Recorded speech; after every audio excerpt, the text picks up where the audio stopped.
Danganronpa.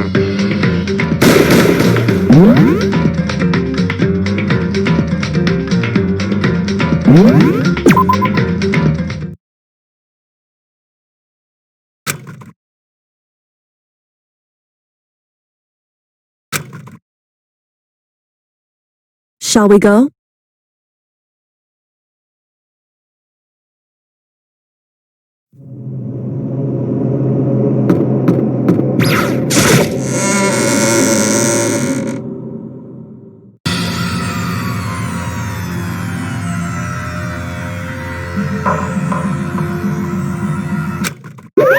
Monokuma appears! Wrong!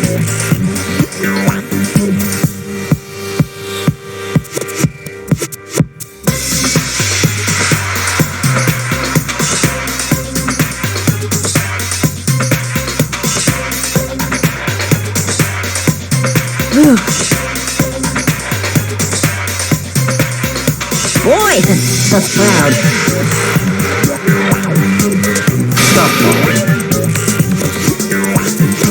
Okay. Hey! Hey!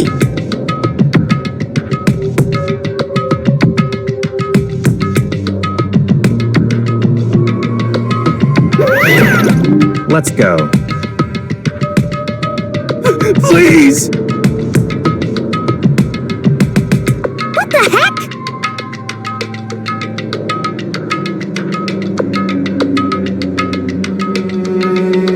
What the heck?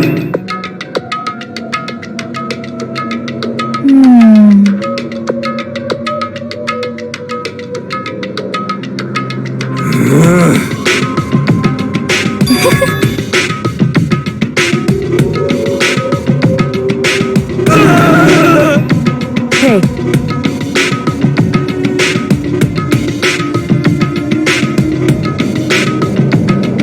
That's right.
just the worst.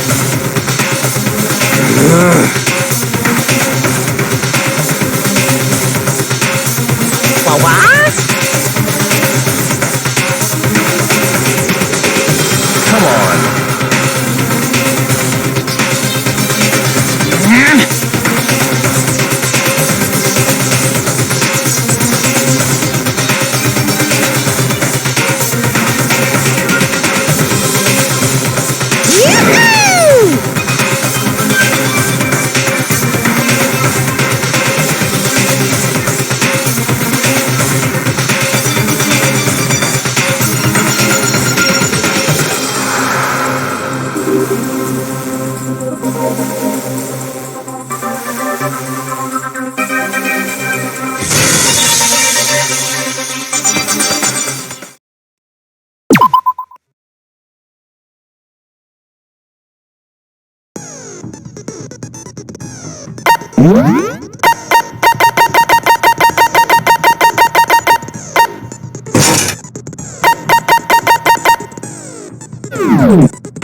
Let's begin with a basic explanation of the class trial. So, your votes will determine the results. If you can figure out who done it, then only they will receive punishment. But if you pick the wrong one, then I'll punish everyone besides the blackened, and the one that deceived everyone else will graduate. Now then, to begin with... We already know who did it! Was that? It was Hiro. He does not have an alibi for when the murders took place, and we found him in that suit. Don't try and deny it! You killed them! I didn't! Someone knocked me out! I was asleep the whole time! I don't know anything about it! Shut your murdering mouth, murderer! Who are you calling a murderer? I am sorry to say, Hiro, but we do have evidence. Blueprints for the suit. Parts we assume were used to build it. And all of it was found in your room. You have to admit, the evidence is quite compelling. It points to you as having created the suit and wearing it while committing crime after crime. How many times do I have to tell you?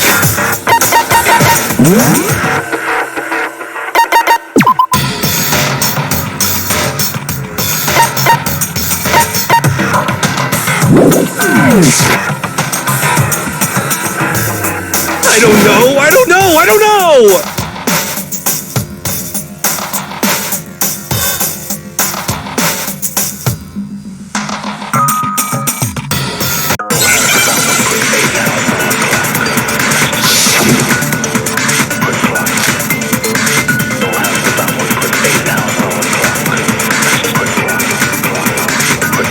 everything we found in your room. The blueprints, the suit parts, they are all proof enough that you are the culprit. I don't know anything about that stuff! It's not true! It's a conspiracy! Hero, why? Why did you kill them? No! Just hold on a second!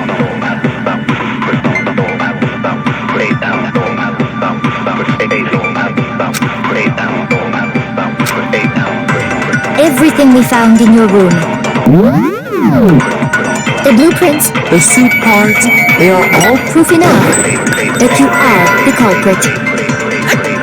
It's not true! It's... Hero, why? No! Just hold on a second! Everything we found, the blueprints, the suit parts. No, that's wrong!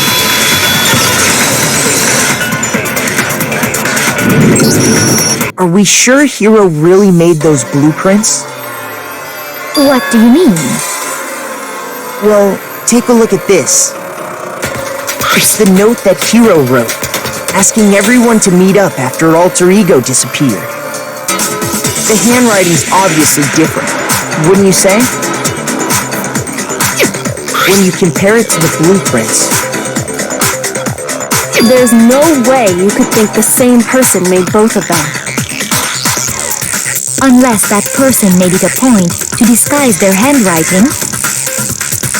No, the differences are bigger than that, I think. Come on! I'm not smart enough to think of trying to change my handwriting anyway. So Makoto, are you saying you don't think Hero's the culprit? And he's not the only one. I think Hero's innocent as well. What? Then who was in that Robo-Justice suit? Is it like Hero said? Was there really someone running around in a second suit? The suspicious individual hidden within the suit. Go ahead, Makoto. Tell them who it was. So, who was in the Robo-Justice suit?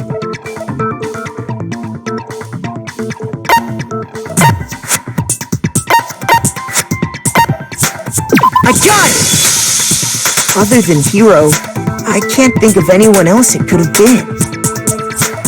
Obviously, he was the one in that particular suit, and we never found any kind of second suit. Then there can be no doubt. Hero is the prime suspect. That doesn't make any sense!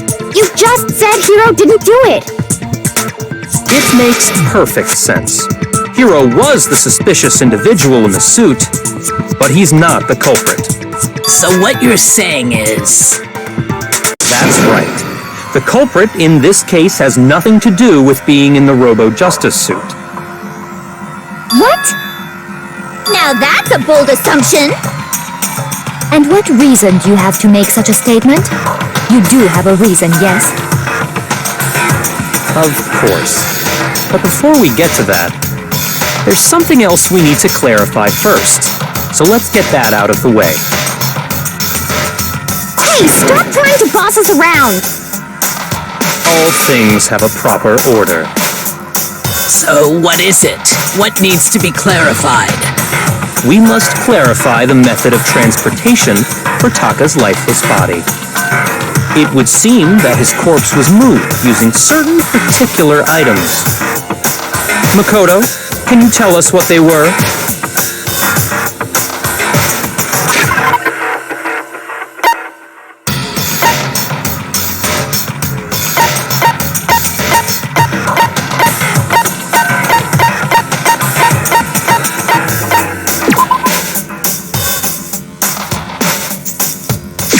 I got it!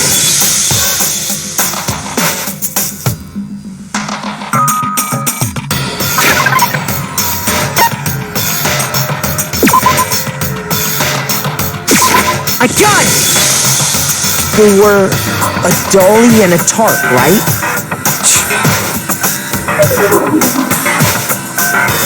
So, let's see if I can explain. Taka's body disappeared from the equipment room. and then we rediscovered it in the repository. And when we found it for the second time, it was wrapped in a blue tarp, right? It was the same tarp that, up until then, was stored in the equipment room. So the killer must have seen it there and decided to use it when they moved Taka's body. That way, they wouldn't leave any bloodstains while they were moving it. Okay, that explains the tarp. And the dolly? Same thing. I'm sure the dolly was in the equipment room when we first found Taka's body there. But when the body disappeared, so did the dolly.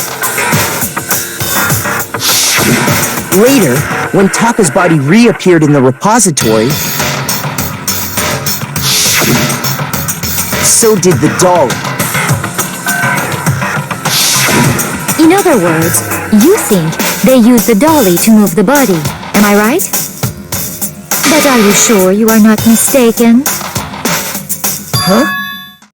Are you absolutely positive the dolly was in the equipment room when we found Taka's body?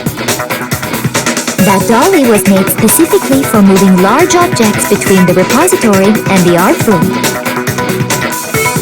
It would be very strange indeed to discover it had made its way to the equipment room. Is it not possible that it was in the repository all along and you simply didn't realize it? She's raised an objection. How do you respond?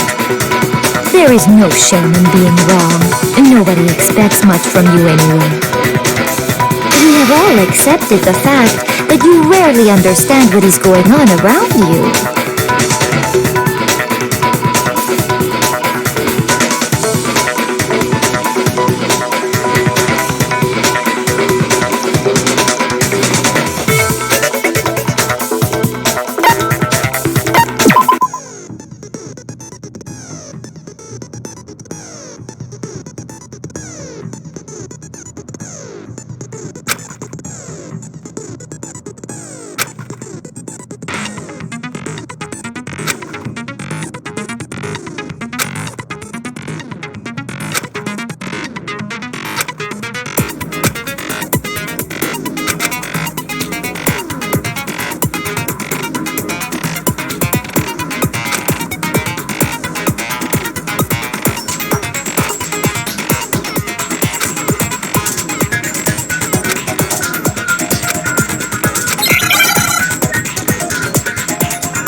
You have it wrong!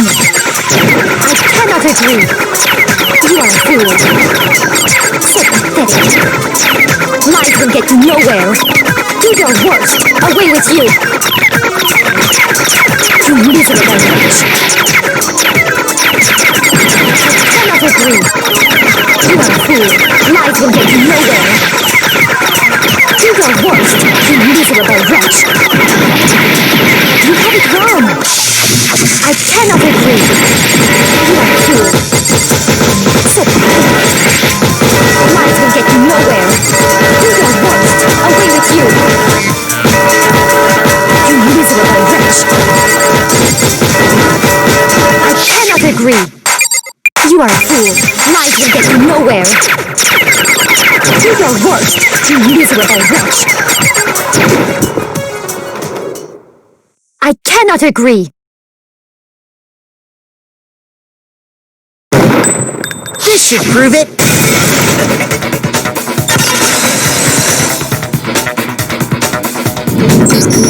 If you're asking for proof that the dolly moved, I have it right here. When I found the dolly in the repository, one of the wheels had a blood stain on it.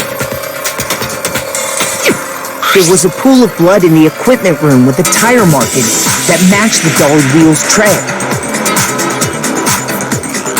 The killer probably rolled the dolly through the blood on accident as they wheeled the body out of the room. And as the blood dried on the tire, they moved the body into the repository. So there's my proof that the dolly was used to move Taka's body.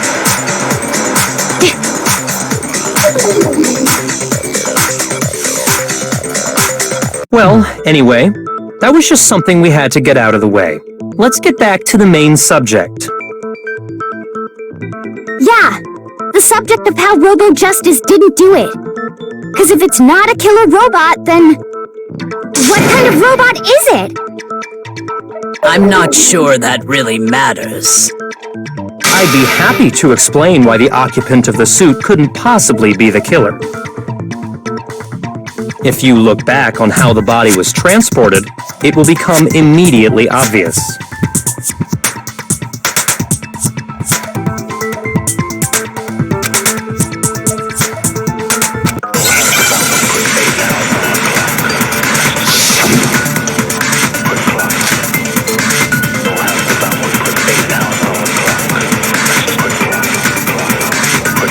As we know, Taka was killed in the equipment room. And from there, the body was moved to the repository, correct? Yeah, the culprit wrapped the body in the tarp, then loaded it onto the dolly and wheeled it off, right? Now, keep in mind that the dolly doesn't have a handle. Well, yeah, but even without a handle, all you'd have to do is bend over. No, that's wrong.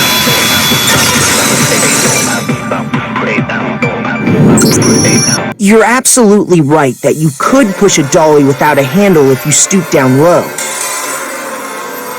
But if you were wearing that suit, do you think you could actually get into a position like that? What do you mean? Think back to what you said when we were all checking out the suit together, remember?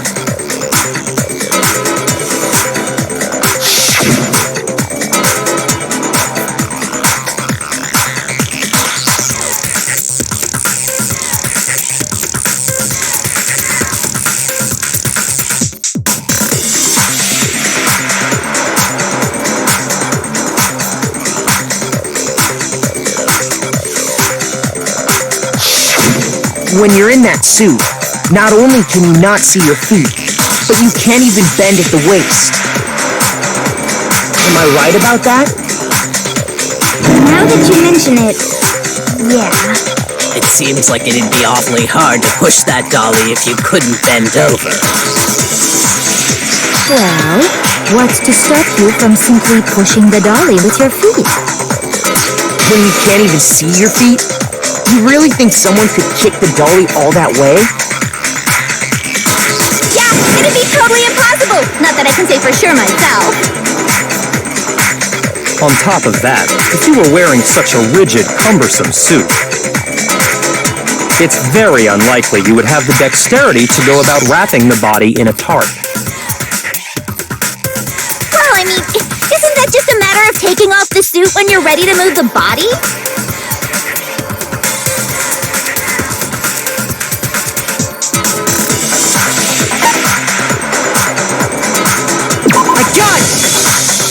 I don't think taking off the suit was an option. If you remember...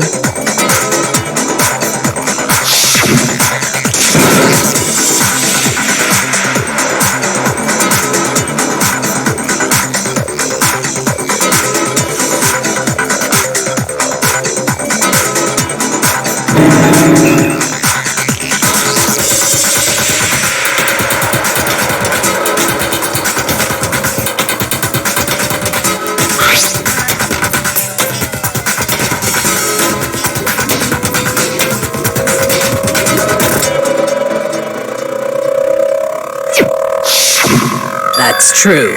It seems impossible to put the suit on or take it off without help. Then, you really can't take it off by yourself? Hiro wasn't just making it up? Of course I wasn't making it up. If he could have gotten it off by himself, I don't think he would have let us see him wearing it. Showing up in the suit was basically an invitation for everyone to suspect it. Yeah, that's right! So, it's really true that Robo Justice couldn't have moved the dolly? To be clear, Whoever did move the body, it couldn't have been Hiro in the robot suit, correct? No, wait. Just a second, if you please. Have you forgotten about the picture that I took? You all got a good look at it, did you not? The image of Hifumi being dragged away by Robo-Justice? If whoever was in that suit is not the culprit, how do you explain that? Besides, do you remember what the now deceased Hifumi said?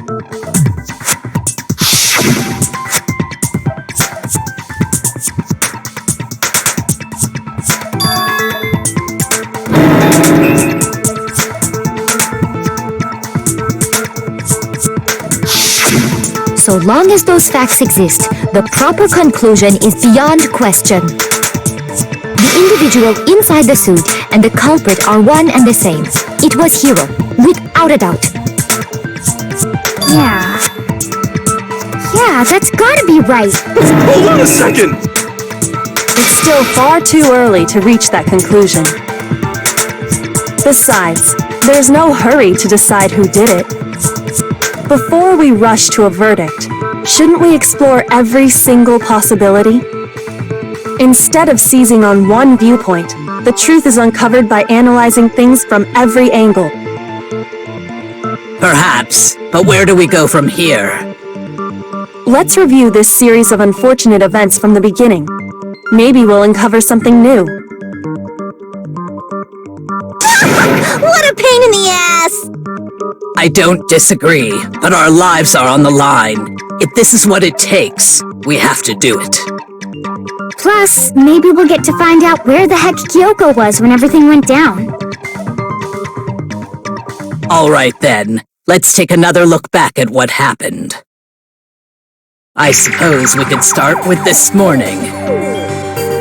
4 of us gathered together in the dining hall. Makoto, Hina, Kyoko, and myself. We waited there for quite a while, but nobody else showed up, so we went to look for everyone. That was around 8 a.m. And as soon as we split up, Kyoko went missing. Soon after that, Hina found Celeste in the rec room and quickly came to get Makoto and me. It seems I was unconscious for about an hour after I was attacked by my mystery assailant.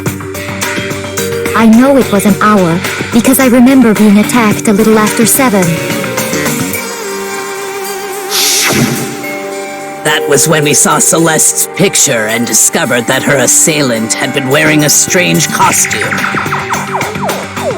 As it turns out, it was Robo-Justice. It also soon became clear that this same Robo-Justice had abducted Hifumi.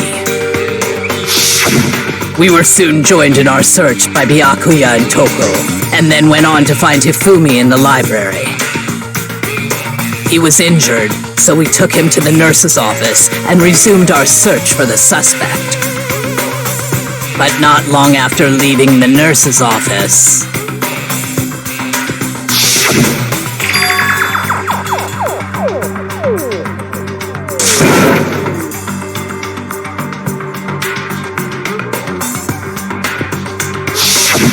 When Celeste told us that, we decided to split up and search the second floor.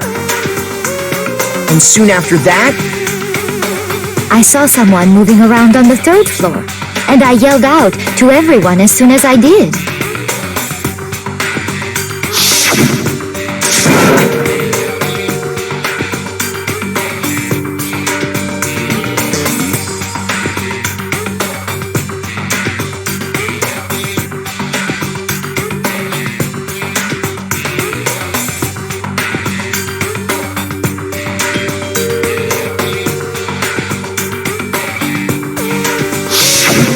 and then...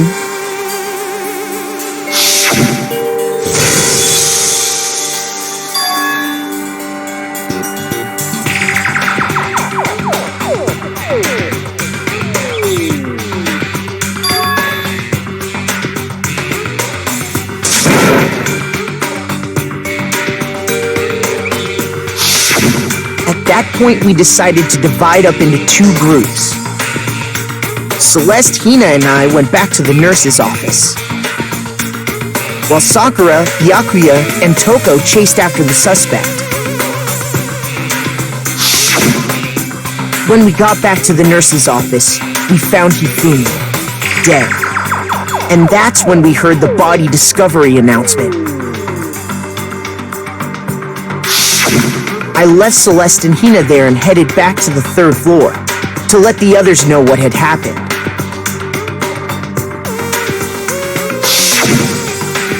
Meanwhile, we had just discovered Taka's body in the equipment room.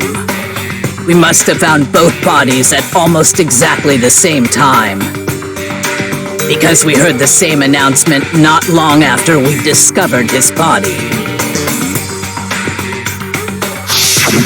And that's when I told you guys about Hifumi. Then the 3 of us headed for the nurse's office. But right after we left the physics lab, we ran into Celeste, who'd arrived after us, and she told us something very surprising.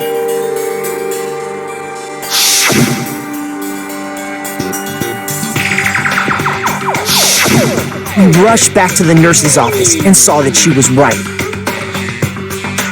Then we remembered we'd left Toko passed out in the equipment room, so we hurried back again.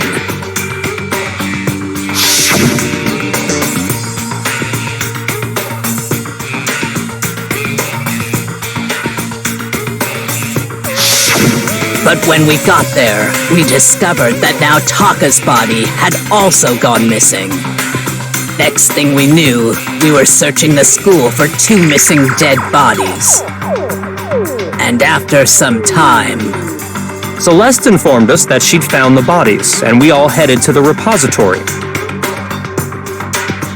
which is where we rediscovered the corpses.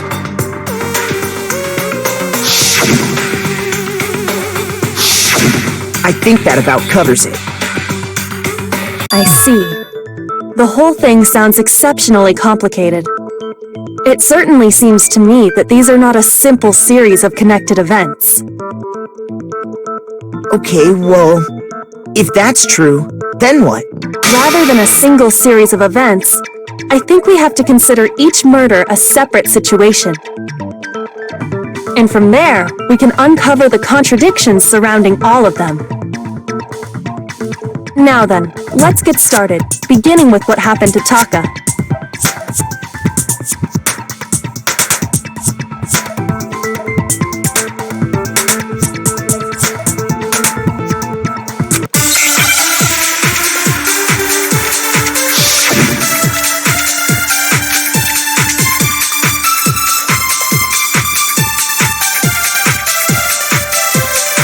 So, regarding Taka's death, I wonder if he died before Hifumi, or perhaps it was after? We already know what order they were killed in. Taka came last. What makes you say that? Because of the numbering of the Justice Hammers. It's true that Hifumi was killed with Justice Hammer 3, while Taka's death came from a swing of Justice Hammer 4. See? So it's obvious Taka came after.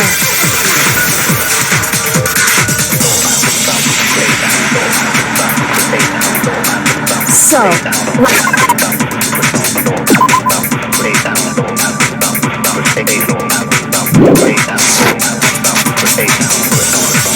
I wonder if he died before Hifumi, or perhaps it was after? We already know what order they were killed in. Taka came last. What makes you say that? Because of the numbering of the Justice Hammers. It's true that Hifumi was killed with Justice Hammer 3, while Taka's death came from a swing of Justice Hammer 4. See? So it's obvious Taka came after.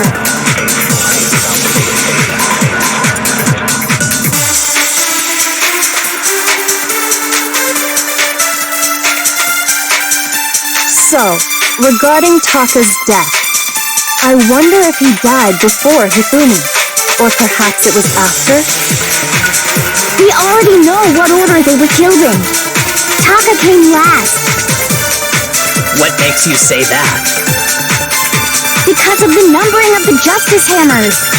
It's true that Hifumi was killed with Justice Hammer 3, while Taka's death came from a swing of Justice Hammer 4. See? So it's obvious Taka came after. So, regarding I wonder if he died before or perhaps it was after. We already know what order they were killed in. Taka came last. What makes you say that? Because of the number. It's true that while Taka's death. See? So it's obvious Taka came. So, I wonder if or perhaps it was. We already know what order they were killed in. Taka came last. What makes you say that? Because of the numbering of the Justice Hammer. No, that's wrong.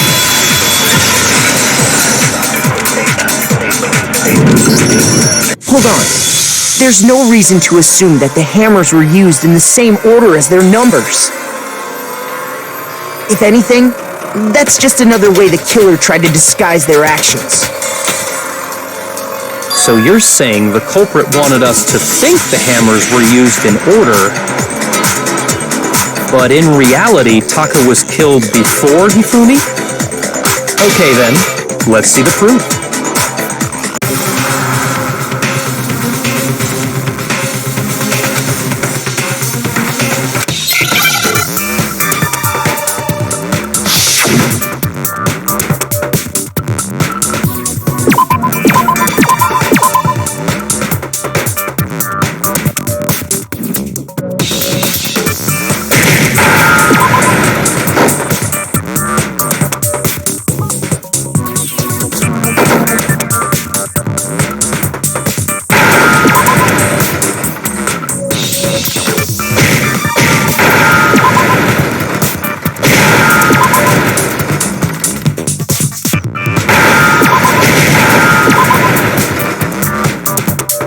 Understand? I've got it! Taka's wristwatch! See? Look! It broke with the hands pointing just past 6 o'clock. It must have gotten broken when he was attacked by the killer. Because as of last night...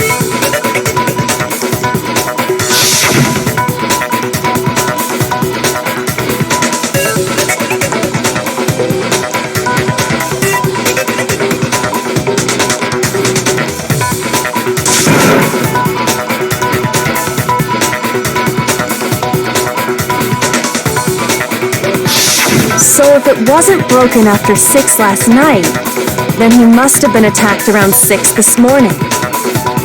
And that would be his official time of death. But if that's true, then he was killed well before Hifumi. And before Celeste was attacked this morning, which happened around 7. That's right. Taka was killed before any of the other incidents took place. That simple fact slipped past all of us. We made the wrong assumption about the order of events, all because of those Justice Hammers. That's exactly why the culprit wrote the numbers on each hammer and had them increase in size. That way, when we saw how they were used in each incident, we'd easily make that wrong assumption. Now, if Taka was killed around 6, then everyone's alibis for his murder go out the window. Because when he was killed, we hadn't met up in the dining hall yet. That may be true in the case of Taka's murder. But all of our alibis still hold true for Hifumi's death. That's right. With him, at least, we're all safe.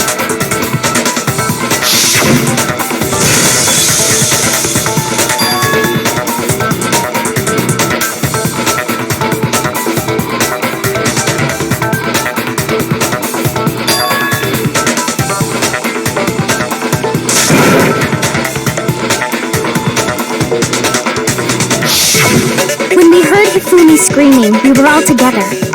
Except for Hiro and Kyoko. Then we all ran down to the nurse's office, and that's where we found his body.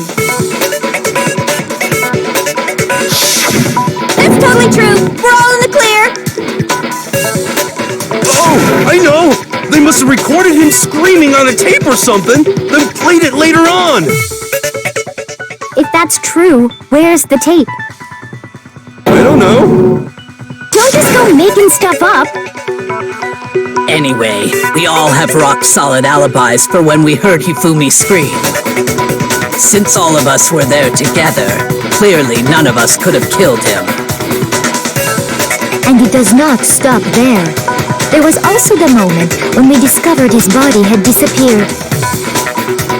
When his body vanished from the nurse's office, Hina and I were in the bathroom together, while everyone else was in the equipment room, correct? And then there's the disappearance of Taka's body from the equipment room. At that time, we were all gathered together in the nurse's office because of Hifumi going missing. Well, don't forget, I was passed out in the equipment room the whole time. Wait, then what if Genocide Jill did it? She could have dragged Taka's body out of there right then! Even if she could pull that off, there's no way she could have done the same with Hifumi's body. Because, as we just established, she was passed out in the equipment room when his body disappeared. Besides, I didn't do either of them anyway. In other words, it is impossible that any of us could have killed Hifumi or moved either of their bodies. On the other hand, Hiro and Kyoko had disappeared, so they most certainly could have done those things. So what now, Kyoko? For now, we can't get fixated on who did it, or we'll just keep going around in circles. So instead of who, I propose we start talking about how. In particular, I think we need to figure out how Hifumi's body got moved. That's true. We searched everywhere, but we couldn't figure out how to explain his body disappearing. And according to what Celeste said,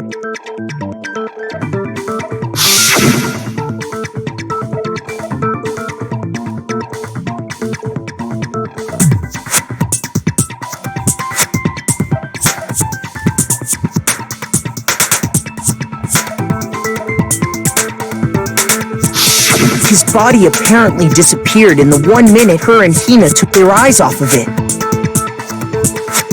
But to carry that much weight from the first floor up to the third in that short amount of time? Oh man, yeah! There's no way! It'd be impossible! Well, what if I told you there was a way to make the impossible possible? What? How? If the dead body were to move itself. The dead body moved on its own? No! Not another... ghost! I don't think it has anything to do with the occult. I think what she's implying is... we thought Hifumi was dead, but perhaps in reality he was still alive. He was alive? Are you saying Hifumi wasn't carried out of the nurse's office, but simply walked out on his own? But I mean, we found his body. He was dead. Perhaps he was simply playing dead. That it isn't possible.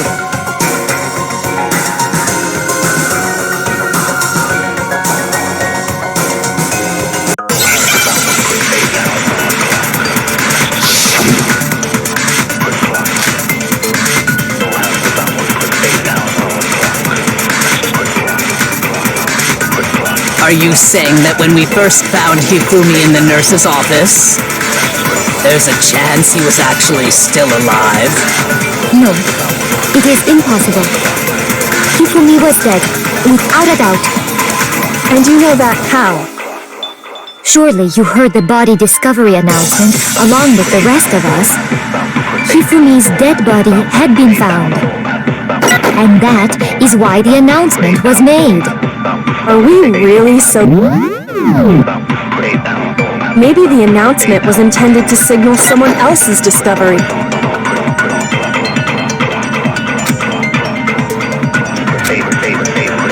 Are you saying that when we first found Hifumi in the nurse's office, there's a chance he was actually still alive? No. It is in Hifumi was dead. And you know that how? Surely you heard the body discovery. Hifumi's dead body had been found. And that is... Are we really? Maybe the announcement was intended to signal someone else's discovery. Are you saying that when we first found him, there's a chance he... No. If Hifumi was dead, and you know that, surely you heard the body. Hifumi's dead body had been found. And that is why the announcement was made. Are we really so... Maybe the announcement was intended to signal someone else's discovery. Are you saying that when we first... there's a chance he... No. It is Hifumi was dead, and you know that. Surely you heard the body. Hifumi's dead body had been found. No, that's wrong!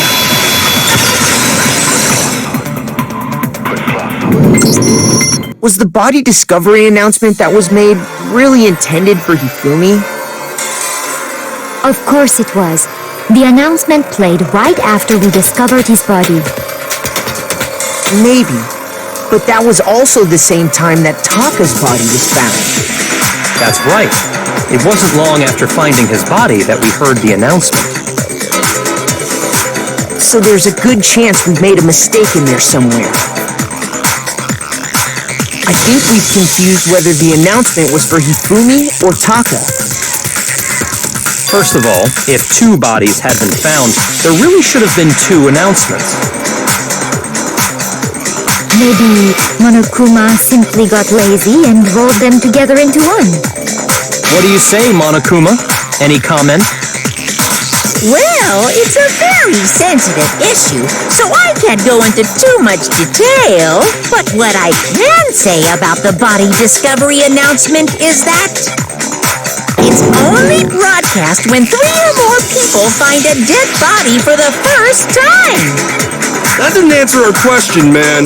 We're asking if you're a lazy bum. No, actually, that was plenty. Huh? He said it's only broadcast when a body is discovered for the first time, which means even if we find the same body again later, he won't make the announcement again. If that's true, then why was the announcement made again later on? Later on? Exactly. We heard the body discovery announcement twice.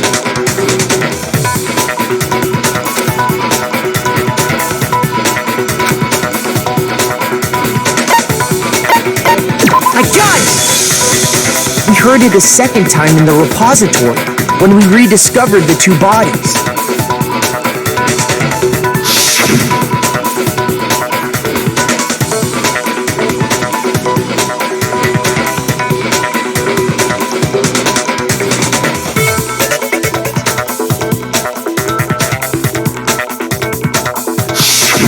It didn't seem weird at the time, but it contradicts what Monokuma just told us, doesn't it?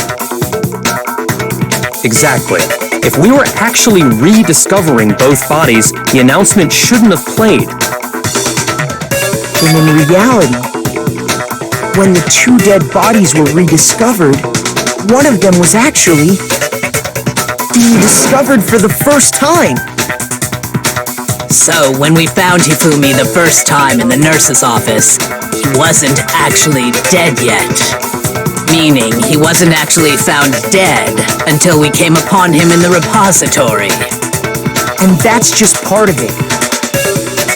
There's one other thing that leads me to believe he was still alive in the nurse's office. I know! Because he was super good at playing dead! Bada bing, bada boom! That is the worst logic I have ever heard. But honestly, I do not think there's anything that can prove he was still alive. Okay then, let's take another look at the events surrounding the discovery of his body. Then it should become clear whether he was really alive or not. This whole thing is pointless.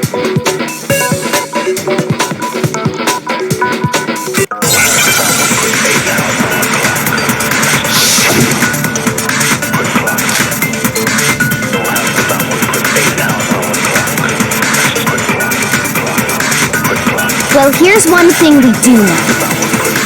The first time we found Hifumi's body was in the nurse's office. And then, while me and Celeste were in the bathroom, his body disappeared. And the next time we saw his body, it was in the repository. But when you compare his body before being moved and his body after being moved, other than the change in how it was positioned, there was no notable difference. No, that's wrong!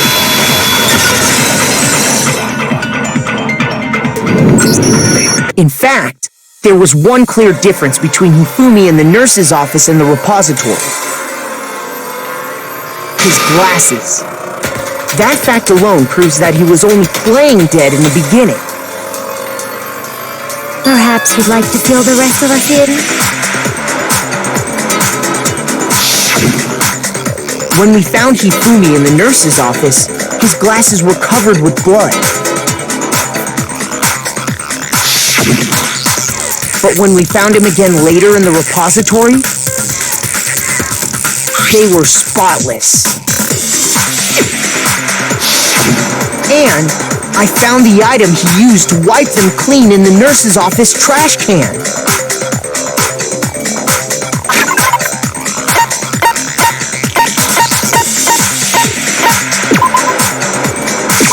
I got it! It was a glasses cleaning cloth featuring a certain cartoon mascot. One look at the bloodstain on the cloth should make things clear. This piece of cloth was used to wipe Hifumi's glasses clean. And the mascot on the cloth is the same one that's on the digital camera, right? And whose digital camera was it? Hifumi's, of course. The character was Princess Piggles. From Demon Angel Pretty Pudgy Princess, I think. I highly doubt anyone but Hifumi would have brought something like this to school. I see your point. And the only people here who wear glasses are... I wouldn't be caught dead using a tacky piece of garbage like that. A few tissues is all I need to keep my glasses clean. Then there's no question. It belonged to Hifumi. So what you're saying is... What exactly? What I'm saying is, the blood on his glasses was wiped away using his own glasses cleaning cloth. Even if that is true, it does not mean he wiped the blood off himself. But who would benefit from a clean pair of glasses other than the glasses owner? That's a good point. And it must have been him, right? So let's assume that Hifumi was still alive in the nurse's office. He pretends to be dead. Then when he's alone, he wipes his glasses clean so he can see. Then he stands up and walks out on his own 2 feet. And with that, the impossible task of moving his copious corpse becomes possible, wouldn't you say? But then, if he was just pretending to be dead, what was with all that blood? Was it paint or something? The fridge in the nurse's office contains packs of blood for emergencies. He probably used one of those. He figured if he was gonna play dead, he should go all out, so he just dumped it everywhere! But he got crazy with it and had to wipe his glasses off when he was done! God, what an idiot! And if Hifumi was still alive at that point, the disappearance of Taka's body is easily explained. It should be perfectly obvious who must have moved Taka's corpse. I got it! It could only have been Hifumi. While we were all gathered in the nurse's office, he went to the equipment room and took Taka's body. That also explains how the door to the repository got locked. The door was locked? Well, after the bodies disappeared, we all went looking for him, right? so me and Sakura headed for the repository. But when we got there, the door was locked. And the repository door can only be locked from the inside. Which means when Hina and Sakura got to the repository, someone was already inside. And it could only have been Hifumi, who just finished stashing Taka's body there. He convinced us all he was dead, and when he saw his chance, he dragged Taka's body to the repository. So, Hifumi wasn't just another victim in this case. He was one of the assailants. But that means he took part in the murders. I just can't believe it. If you're having trouble, would you like me to show you one more piece of evidence? There's more? Oh, absolutely. The single biggest fact pointing to his involvement has yet to be revealed. You know what I'm talking about, right, Makoto? The item he took off of Taka's lifeless body?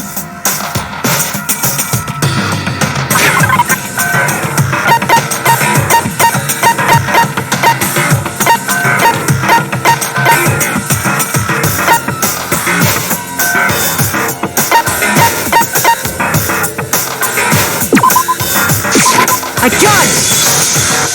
You're talking about the note Hifumi had hidden away, aren't you? Hidden note? That's right. We found it stuffed in his pants. What? In his pants? Yes, his pants. Okay, well, forget about the pants for now. Take a look at what the note says.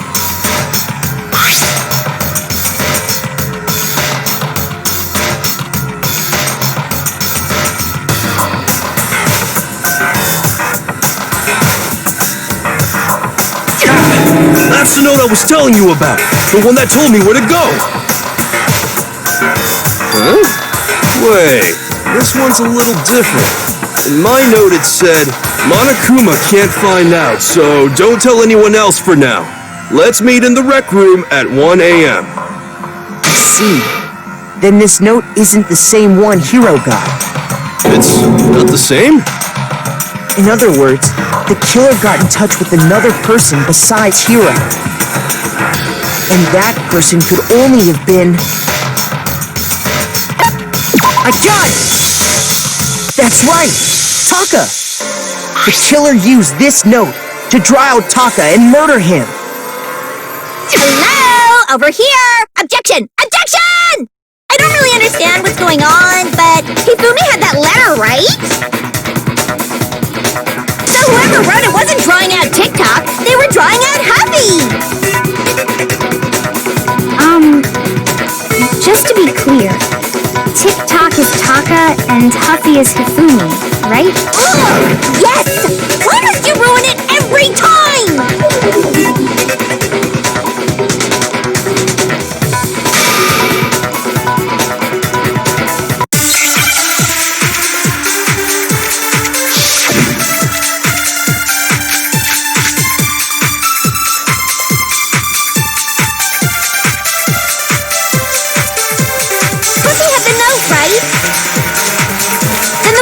Intended for must have been Huffy! But remember what the note said. What time did it say to meet? 6 a.m., I believe. The time doesn't matter! The note has nothing to do with TikTok! No, that's wrong!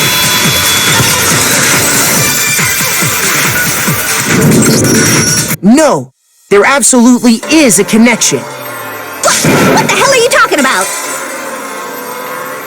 The note said to meet at 6 a.m., which is the same time Taka was murdered. We've already proven that using his wristwatch. But there's more. Look where the note says to meet. The equipment room, right? Which is where Taka was killed. I see. So, Taka was murdered at both the time and place written in the note. I think that should be plenty to show that this note was definitely meant for Taka. Well, when you put it like that... No further objections! Then someone used that note to trick Taka, just the same as me. The culprit really is a cold-blooded monster, telling people they'd found a way out. But if they gave the note to Taka, what was Hifumi doing with it? Stuffed down his pants, no less! Most likely, Hifumi stole it off Taka's corpse after he died.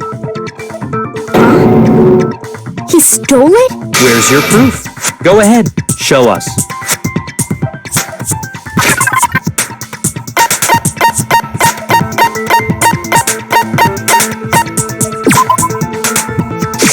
I got it! When I searched Taka's body, I saw that his lifeless hand was gripping a small scrap of paper. If I'm right about this, the sheet of paper this piece came from is... I knew it! It fits perfectly with the note we found hidden on Hifumi. Then Taka's scrap and Hifumi's note. Yup, they're from the same piece of paper.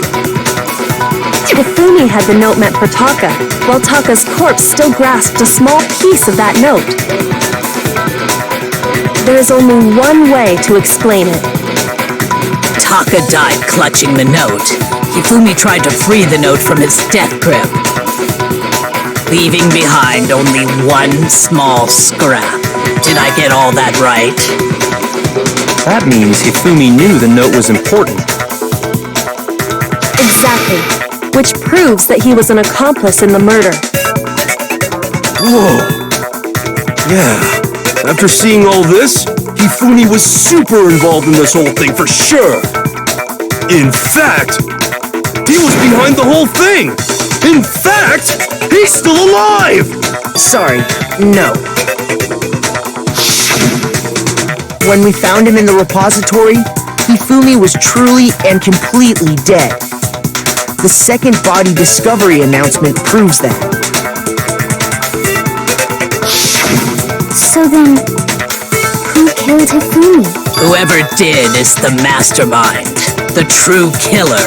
He was killed in the repository, so he must have been killed not long after transporting Taka's body.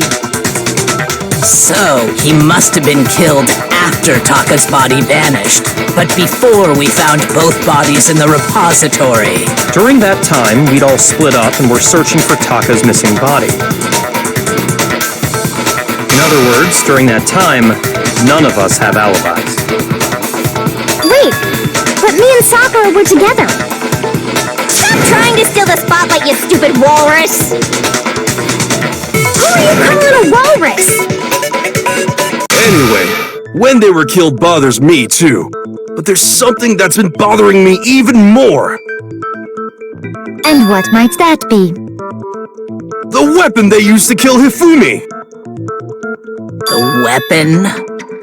Yeah, because I mean, according to the Monokuma file, the way Taka and Hifumi were killed was almost the same, with them having similar fractures and all. But Justice Hammer 3 and 4 were still laying around in the nurse's office and equipment room, right? So if Hifumi was killed in the repository, the culprit would have had to grab one of the hammers, kill Hifumi, then put the hammer back where they found it. But wouldn't that be seriously risky for him? I'm surprised. It seems there's some semblance of a brain knocking around that skull of yours after all. Hell yeah, it's packed in there good and tight. He's right, though. I don't understand it either. The Monokuma file makes it clear that they were killed using similar instruments. But if the hammers were already laying around those other rooms... So the question is, how could the culprit have gotten their hands on either of the hammers? Personally, I haven't a clue. So which hammer was used to attack Celeste? Number 1 or number 2? Those were accounted for in other rooms too. And I don't think either one is big enough to kill someone. Then, Is it not possible they used a different weapon? I don't think it is possible. They were both killed with the same kind of thing, right? So then, what was used to kill Hifumi?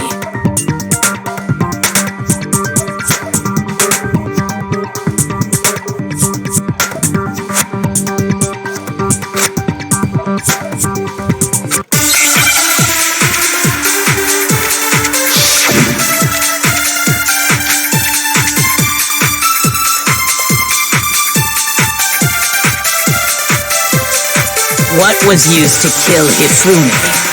Was it Justice Hammer 3? Maybe Justice Hammer 4? well, whatever it was, there's one thing we have to figure out. How was the culprit able to move around so freely with the weapon? How did nobody witness them carrying it? Sounds like a Justice Hammer 5 is about to make its appearance! Check out murdergear.com/hammertime for more info! Well, one thing seems pretty clear. The murder weapon had to be one of the Justice Hammers! No, that's wrong!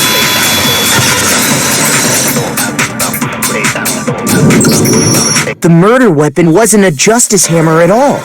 No, it was something completely different. But, seriously? A different weapon? Specifically, a hammer from the repository. The killer could have easily used that to kill Hifumi. Now, all the hammers in the repository were covered in flecks of grit and debris. But for some reason, one of them had been scrubbed clean. Huh? And the reason it had been scrubbed clean was most likely because it was used to commit murder. If the hammer got covered in Hifumi's blood, of course they'd have to clean it off. I'd also like to point out that the repository has all kinds of hammers. Big ones, small ones, and even some flat mallet-like ones.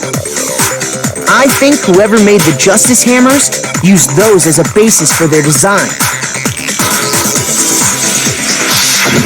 If that's true, that would explain the Monokuma file's note about the wounds being similar.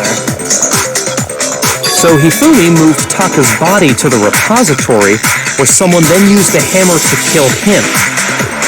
Whoever did that is the true killer. The one Hifumi was working with. And the one who betrayed him. Hold on a moment.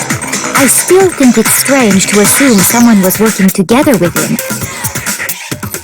The way the graduation rule works, there is no benefit to helping someone else carry out a murder. So the idea that anyone would work together like that is simply ludicrous.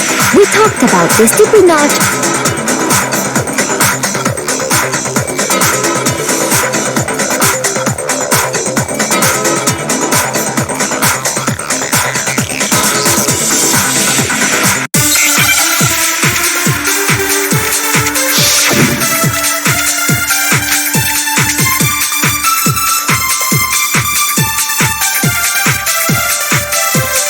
Based on the rules that have been laid out for us, even if more than one person is complicit in the murder, only the one who actually carried out the act can graduate and survive. Assuming the rule holds true, it is simply impossible that two people work together on this. That is how the rule was explained to us. But that only really applies if there's one murder, right? In this case, however, there were two murders.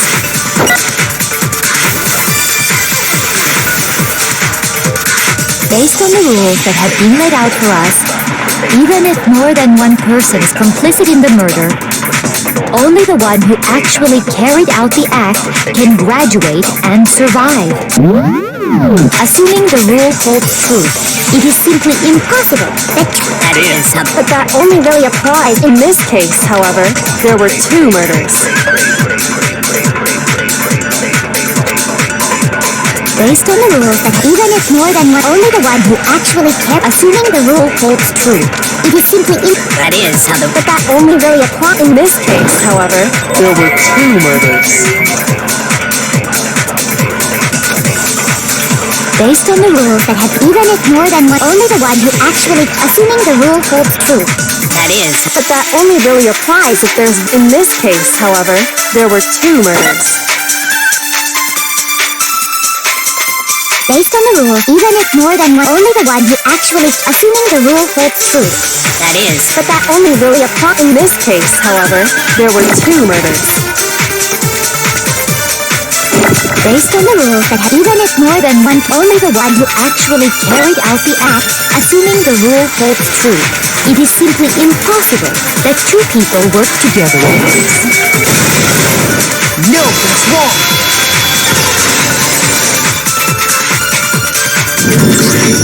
Since there were 2 murders, it's at least plausible that more than one person was involved.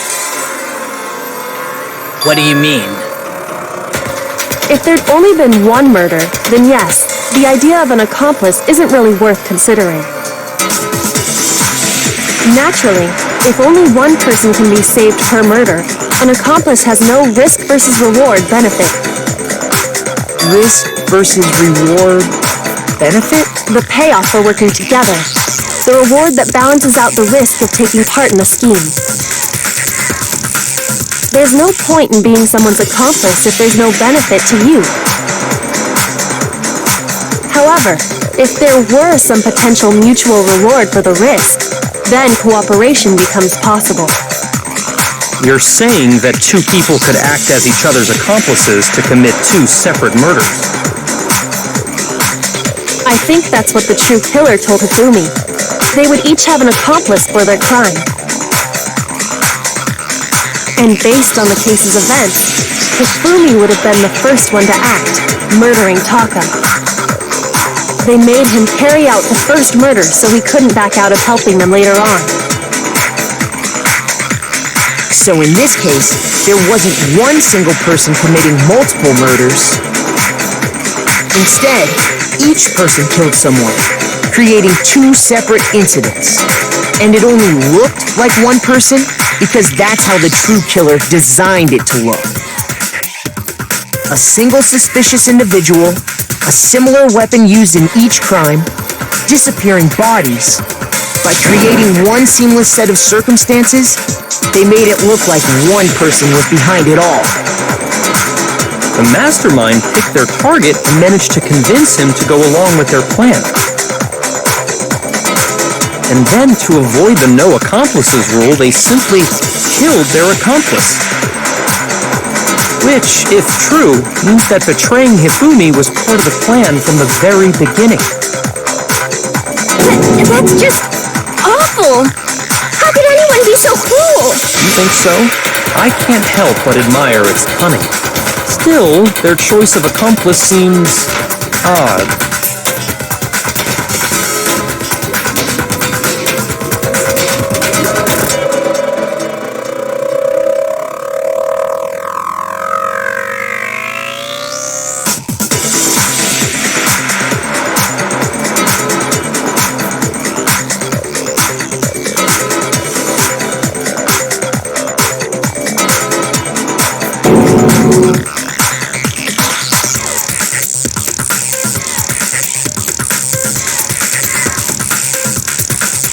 I understand how an accomplice could be involved, but then who was the one pulling Hifumi's strings? That's problem numero uno right now!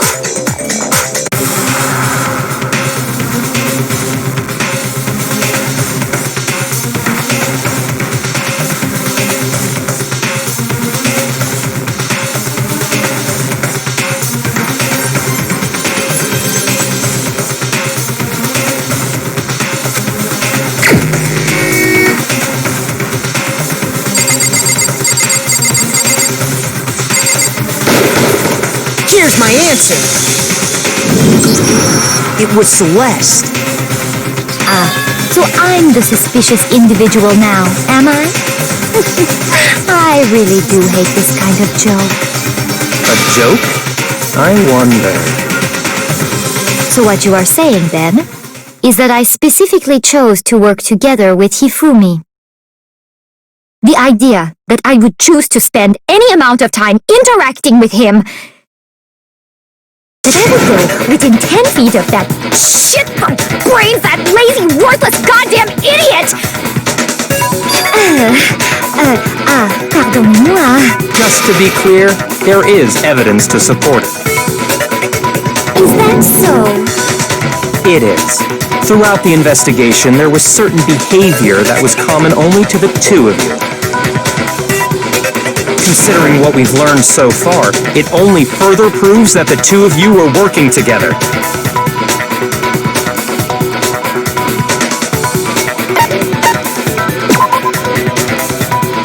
Shoot!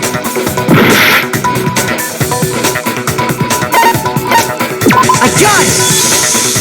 The behavior they had in common has to do with the suspicious individual in the suit, doesn't it? The only ones who ever actually saw Robo-Justice firsthand were Celeste and Hifumi. Shush! The adults are talking now. Sorry.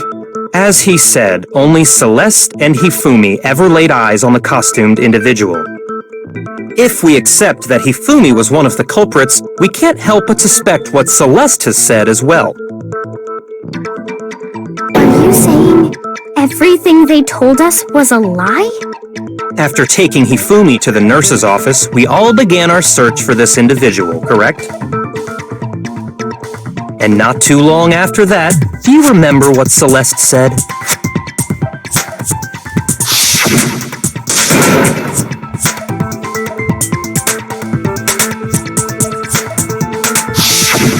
We headed to the second floor specifically because of what she claimed to have seen.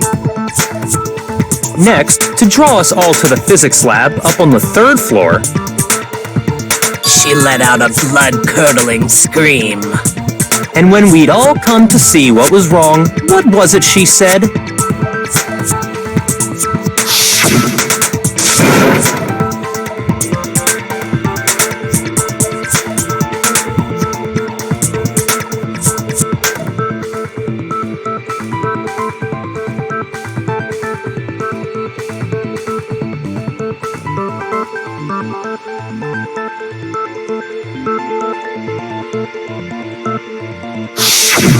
Once she'd done her job of getting us all up to the physics lab, it was time for her partner to get to work.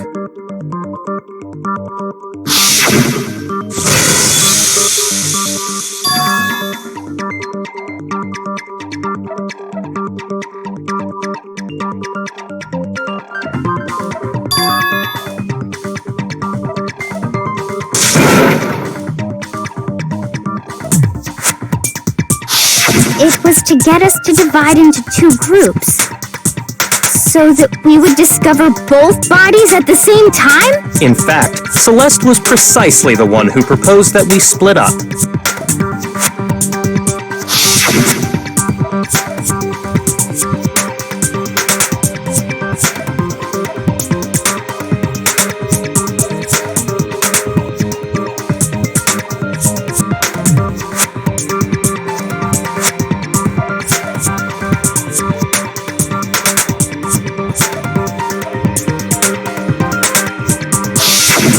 Well, if Celeste and Hifumi were working together, all those chance events suddenly become connected. And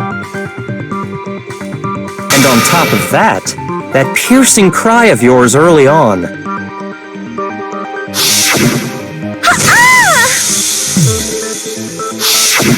That was to signal Hifumi, wasn't it? It was your way of telling him, we're on the third floor, everything's going according to plan. Why else would you let out a scream that could have carried across the sea?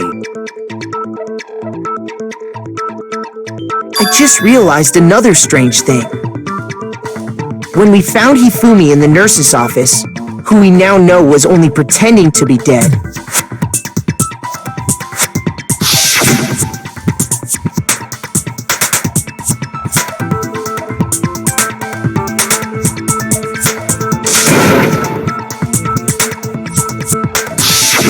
Celeste, You were the first one to say he'd been murdered.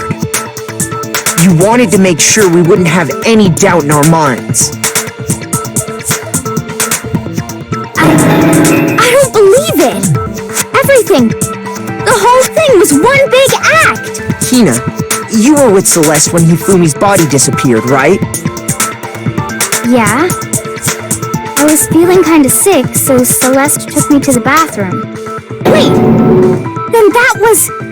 She wasn't worried about you. She just saw a chance to help Hifumi sneak out of the nurse's office. Each piece isn't much by itself, but start putting them together and the picture gets very ugly indeed. Wouldn't you agree, Celeste? I have no idea what you mean. Don't bother trying to deny it. You made one fatal mistake. Oh, did I? I didn't even catch it myself when you first said it, but looking back, I can say that that one little slip-up was your undoing. What are you talking about? I'm talking about what you said after Hifumi's body disappeared and we returned to the nurse's office.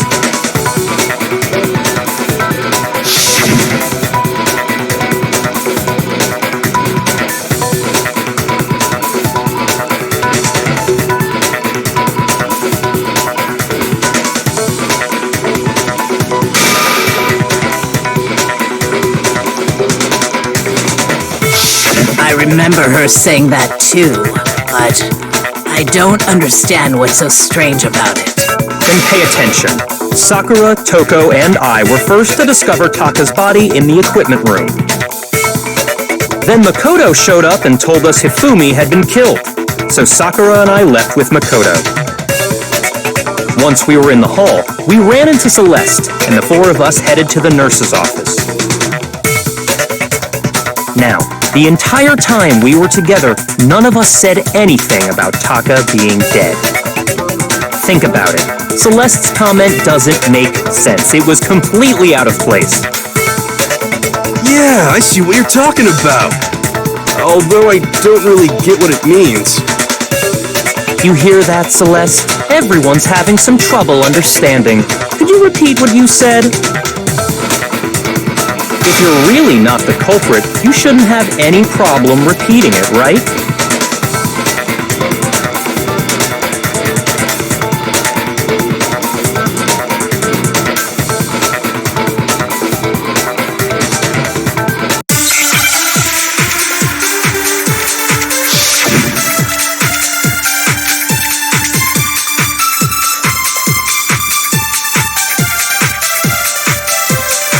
All I said was, they must really be enjoying this. Enjoying the sight of us standing around, frightened and confused. They must be positively elated. We are all going to die here. We are going to die, just like those guys died. And that is all I said. And that's all it takes to finish this. It's obvious, isn't it, what was so strange about Celeste's comment?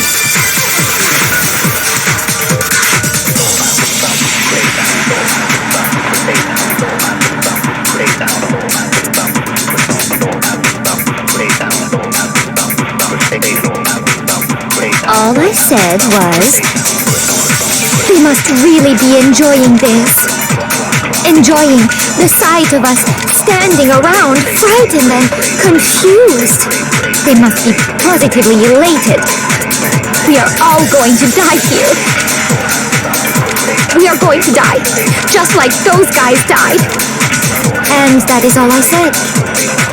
And that's all it takes to finish this. It's obvious, isn't it, what was so strange about Celeste's comment?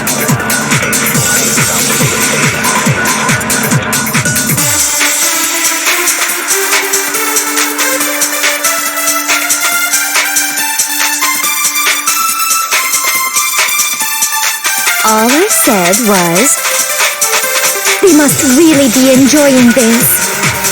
Enjoying the sight of us standing around, frightened and confused. They must be positively elated. We are all going to die here. We are going to die, just like those guys died. And that is all I said. And that's all it takes to finish this. It's obvious, isn't it, what was so strange about Celeste's comment?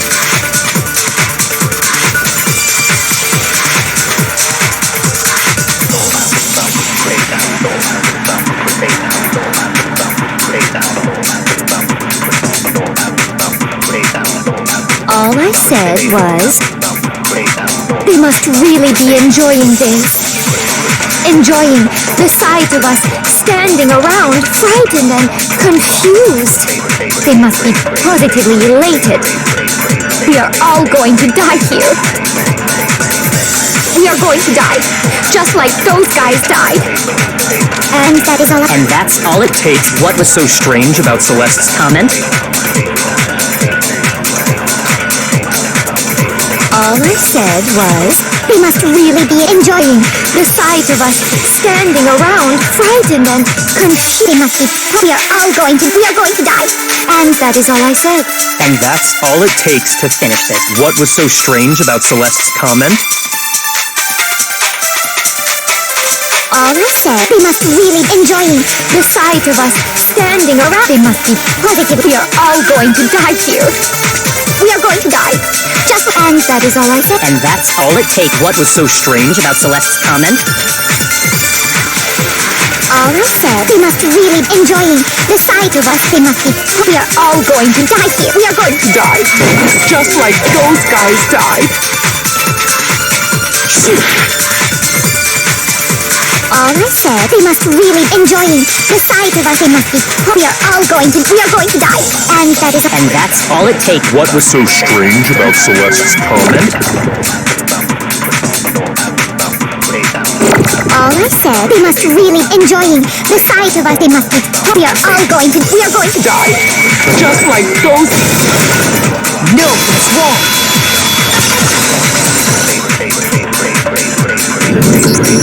That's right. There's no reason Celeste should have said, just like those guys died. When she said that, none of us had told her Taka was dead. Exactly. And we didn't run into her until after we were all out in the hall. So there was never any chance for her to have seen his body in the equipment room for herself. So how did you know, Celeste? How did you know more than one person had been killed? And how did you know they were both guys? Because Kyoko had also disappeared, right? So she could have been dead too. You all have such vivid imaginations. You know that? Imaginations? You claim that I was lying when I told you about the suspicious person I saw. Then what about the picture I took? How do you explain this picture of the costumed villain dragging Hifumi away? It has to be some kind of setup, right? So let's put the suit on, and then she used the camera's timer to set up the picture. Have you so quickly forgotten? You are the only one who could have possibly fit into that suit. Plus, I happen to know that this particular camera does not have a timer. In other words, it is an unassailable fact that this is a picture of Hifumi being dragged away. If everything I told you was a lie, how can this picture exist? Simple. Are we sure that's really a picture of the suspect dragging Hifumi away? What could you possibly mean by that? Surely there are other explanations than the one you've offered up. No, there is no other explanation.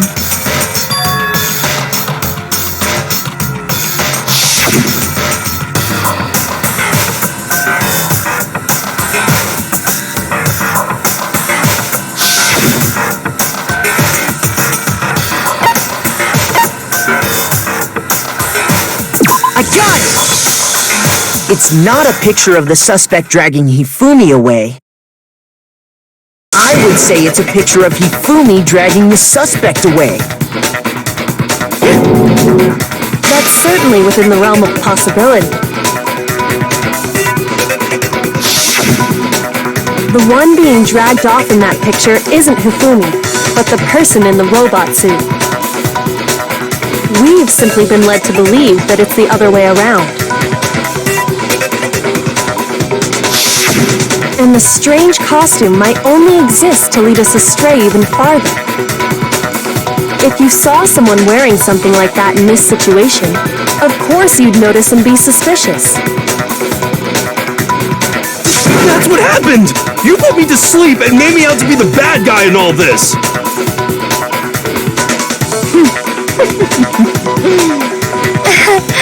Such a thing is utterly impossible. Hifumi was dragging him away? Ridiculous. Is it?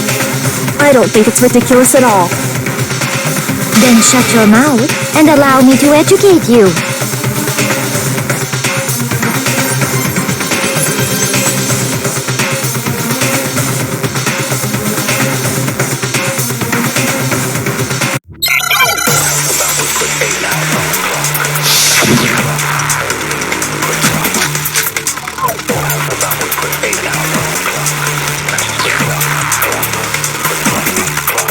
You dressed me up in that suit after I passed out! Then you just draped me across Hifumi and had him carry my weight!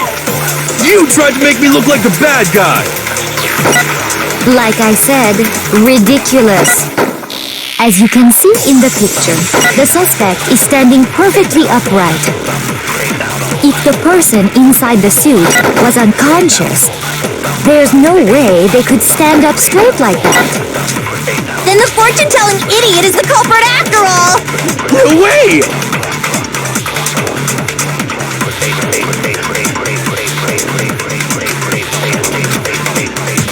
You dressed me up in that suit after I passed out! Then you just draped me across Hifumi and had him carry my weight! You tried to make me look like the bad guy! Like I said, ridiculous. As you can see in the picture, the suspect is standing perfectly upright. If the person inside the suit was unconscious, there's no way they could stand up straight like that. Then the fortune-telling idiot is the culprit after all! No way! You dressed me up in that... Then you just draped me... You tried to make me look... Like I said, as you can see in the picture, if the person inside the... There's no way they could stand... No, that's wrong!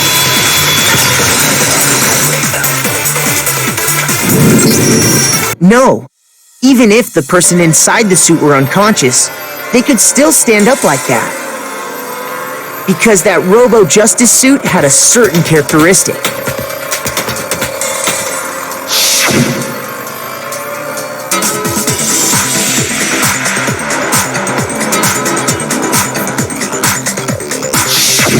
That's right!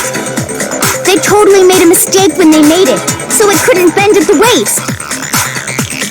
I'm not so sure that was a mistake. I think the suit was designed from the beginning to be used the way it was. Celeste and Hifumi took the suit they'd specially designed and stuffed Hiro into it. That's how they were able to fake that whole thing. The point of it all was to make us believe whoever was in the suit was to blame.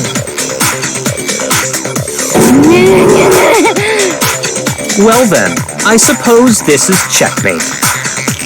Checkmate?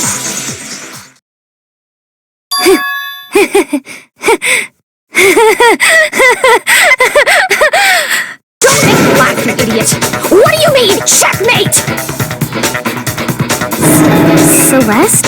Clearly, you want to cram me into your little guilty box. Well, there's one little problem. Have you already forgotten what Hifumi told us as he lay dying?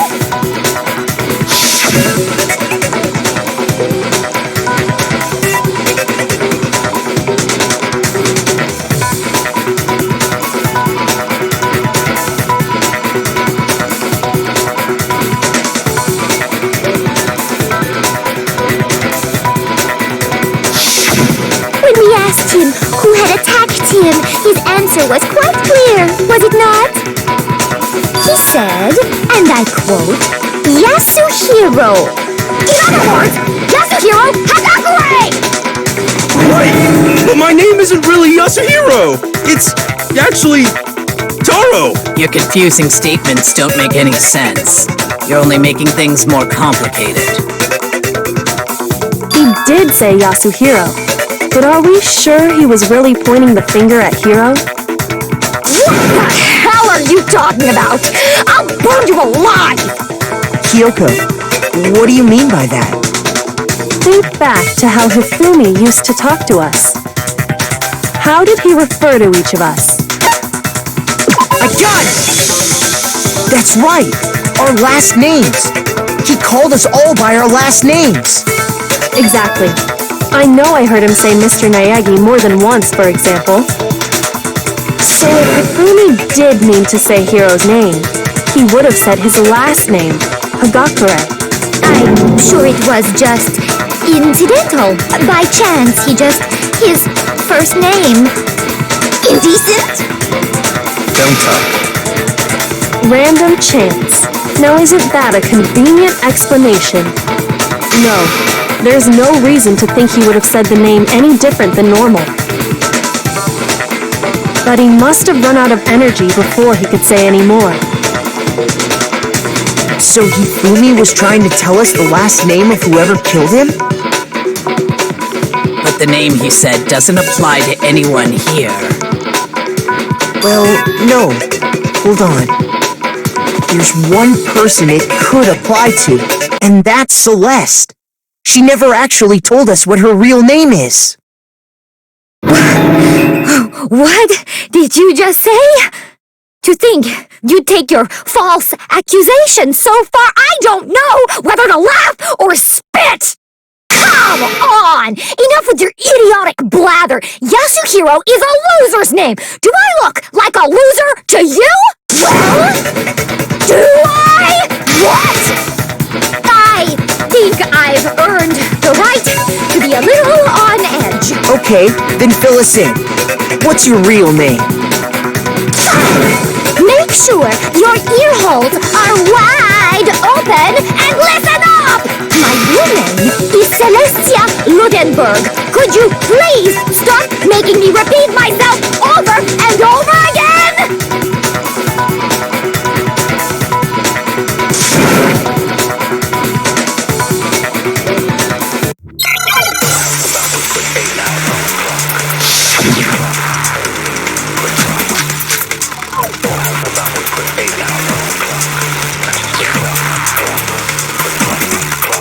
Hifumi was trying to tell us something. He wanted us to know the killer's last name, Yasuhiro.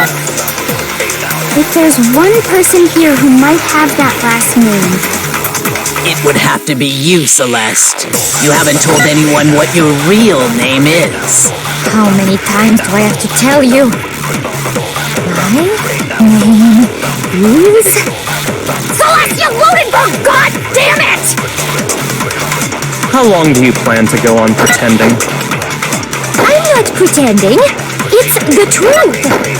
And since you have no way to contradict me, that's the only truth there is!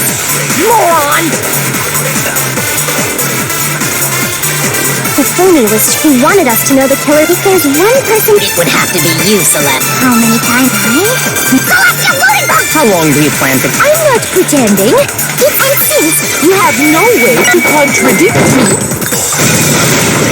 No, that's wrong!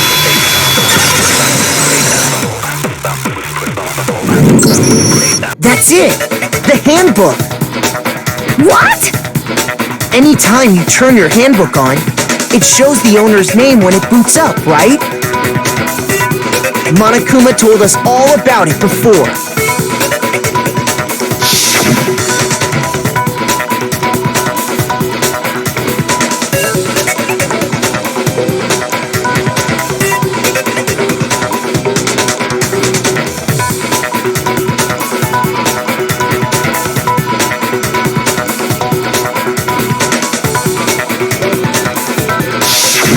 So all we have to do is check her handbook, and that'll clear up everything. That's how we can find out Celeste's real name. That's an invasion of privacy. I refuse to cooperate. Celeste, can you please just tell us what really happened? Please, just tell us. Even when I'm put in check, it's just my nature not to give up. Because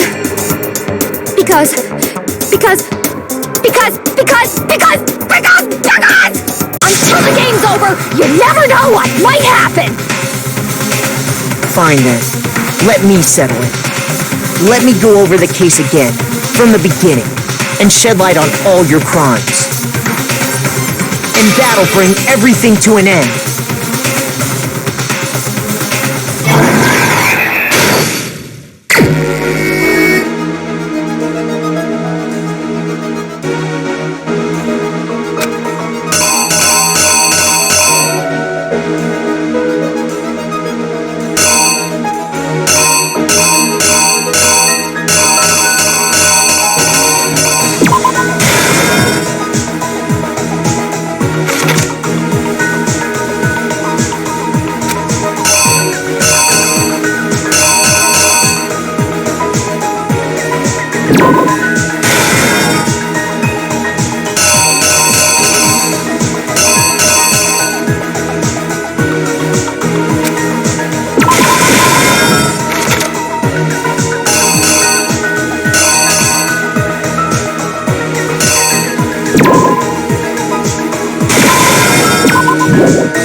Here's exactly what happened.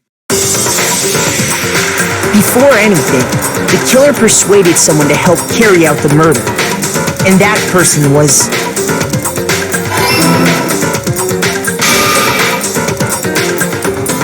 Hifumi. With an accomplice, the killer was able to execute a number of otherwise impossible schemes.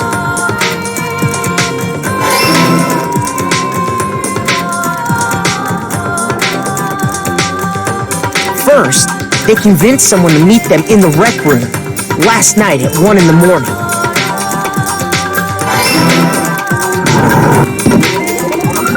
That someone they met with was Hiro. The murderous duo intended to pass Hiro off as the prime suspect. So when they met up with him,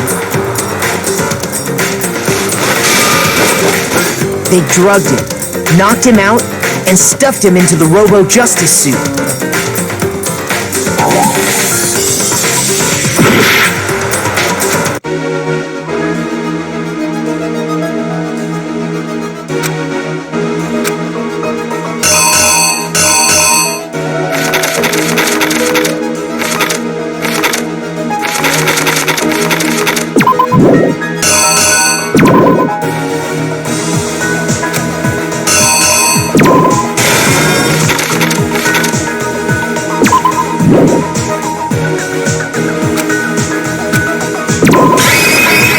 Here's exactly what happened.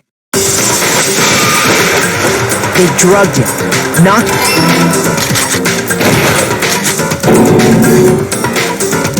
Next, Hifumi positioned himself to make it look like Robo-Justice was attacking him, while the killer used a digital camera to take pictures of the assault.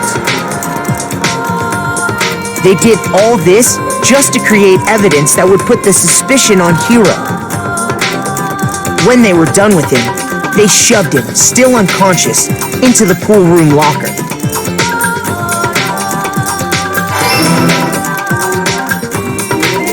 And then finally, at 6 a.m., they moved into the murder phase of their plan. They called Taka to the equipment room.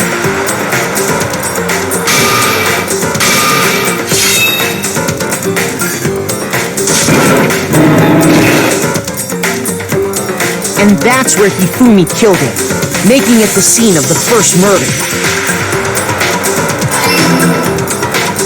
The murder weapon was Justice Hammer 4, which was left there in the equipment room.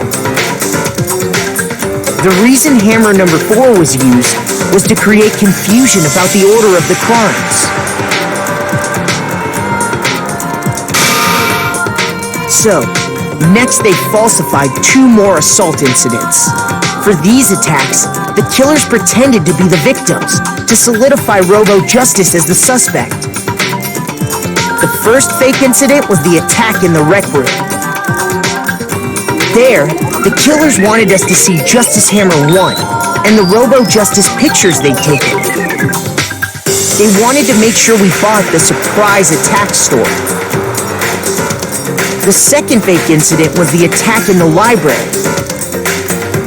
This time, they planted Justice Hammer 2 and an injured Hifumi to sell at that store. With these 2 incidents, the killers were able to create a certain preconception in our minds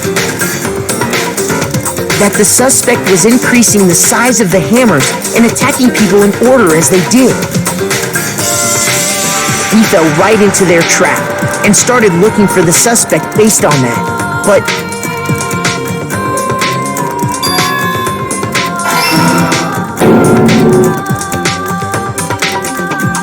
while we did that, we left Hifumi alone in the nurse's office.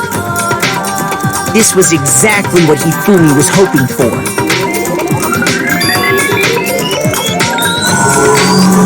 He took a blood packet from the refrigerator and Justice Hammer 3 and turned the room into a crime scene in which he himself had apparently been brutally murdered.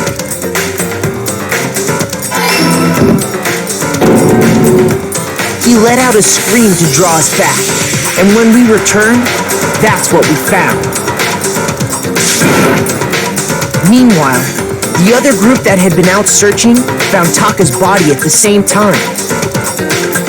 So when we heard the body discovery announcement, we naturally assumed it was for Hifumi. We left the nurse's office, and Hifumi once again took advantage of the situation. He simply got up and made his escape. When we learned his body had disappeared, we all rushed back to the nurse's office. And once again, Hifumi had the chance he was waiting for. This time, he snuck into the equipment room.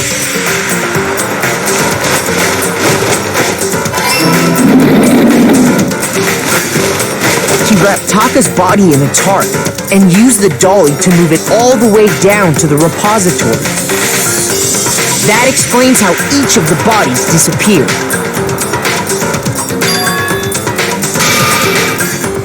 But even Hifumi didn't know what the true killer had in mind for their final act.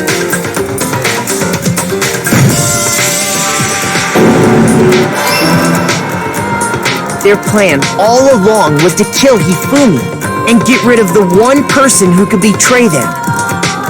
And they did it using an ordinary, everyday hammer from the repository. That should cover everything that happened in this case. And the villain behind it all is...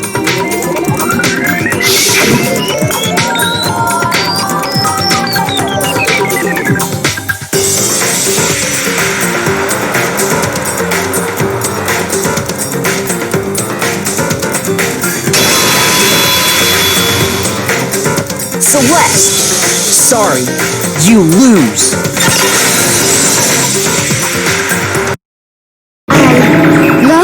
I lost?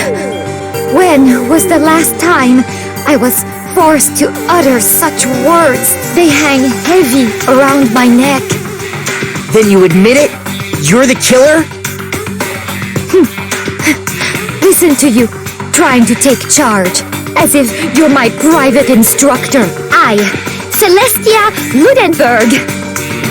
Actually, no, Taiko Yasuhiro is fine. Taiko? So, you finally accepted it. I'm the kind of person, once I've lost, I don't like things to drag on. Interesting.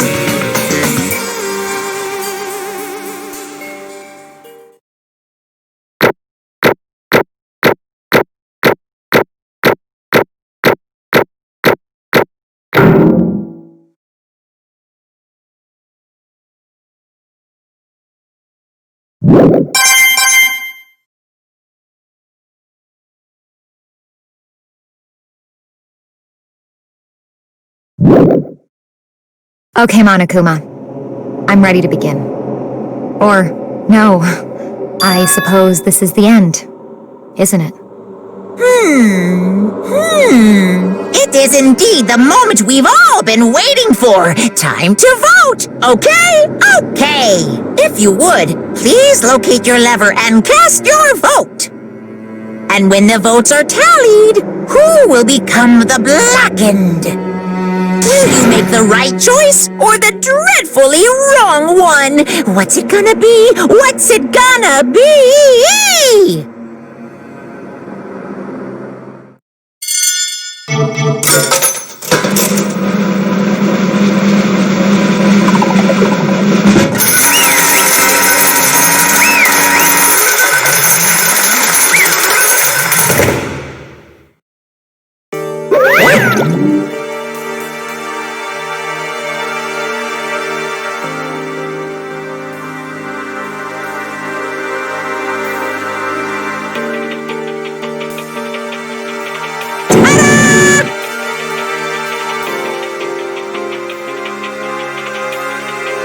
Honestly.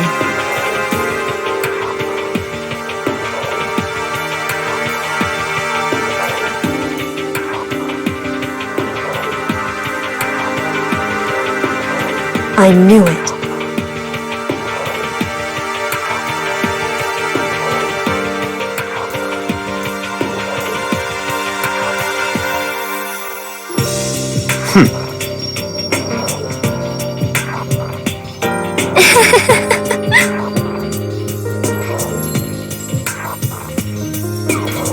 So then...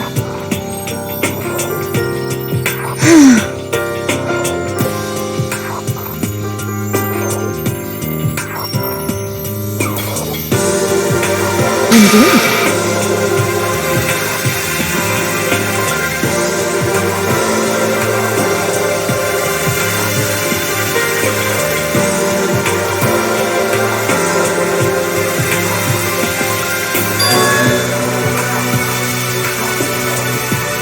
Say what? Just a second.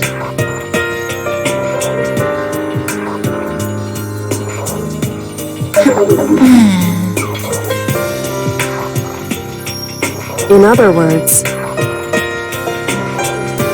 Indeed. I see.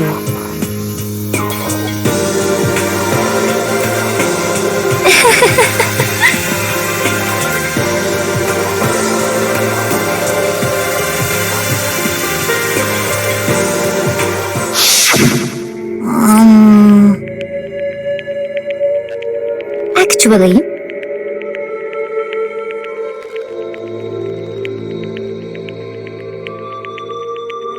What? are you okay with this?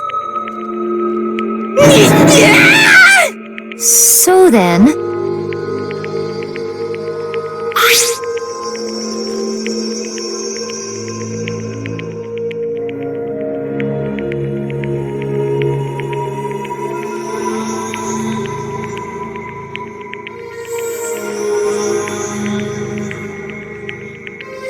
Damnation!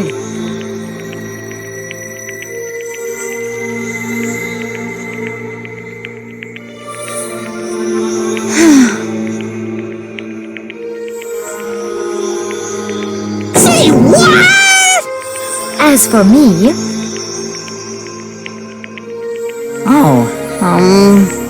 as for me,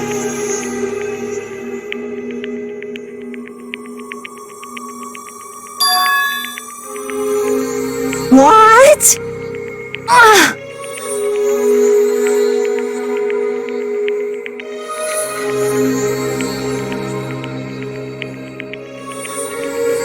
Damnation!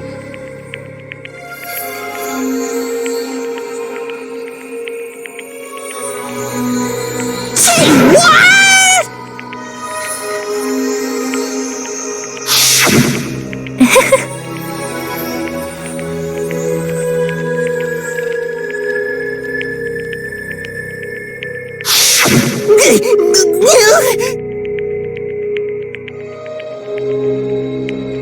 Completely unforgivable!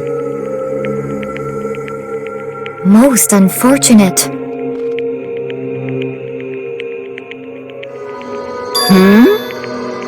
Actually,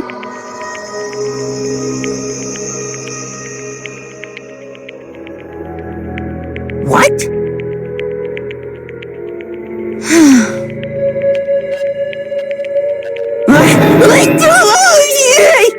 indeed.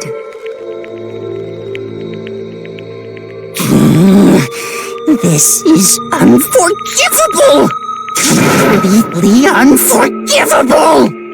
Honestly,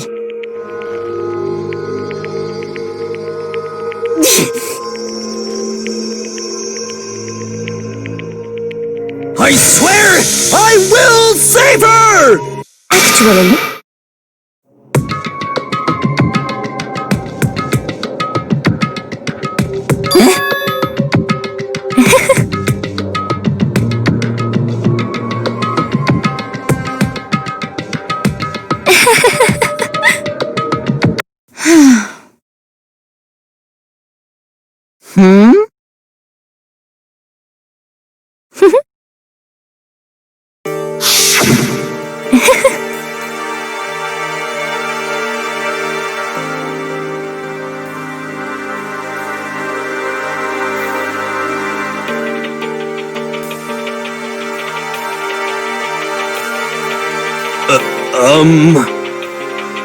I see.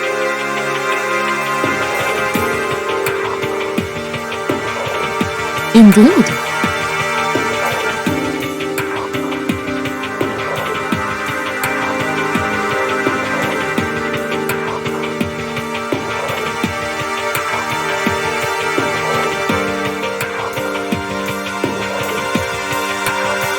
But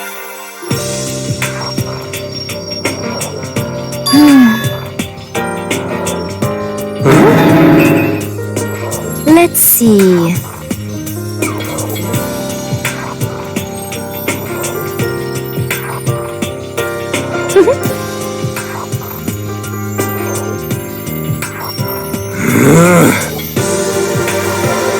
Well,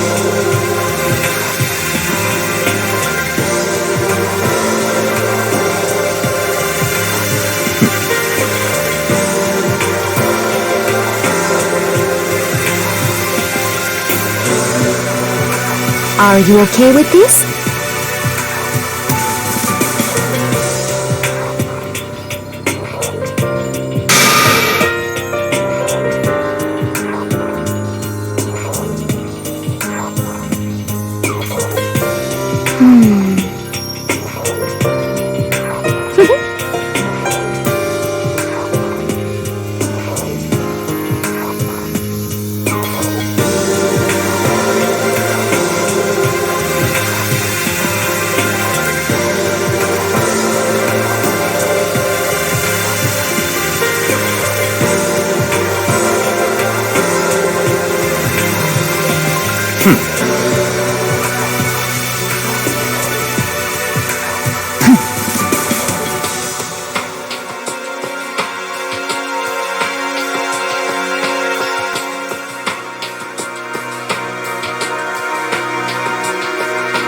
So in the end,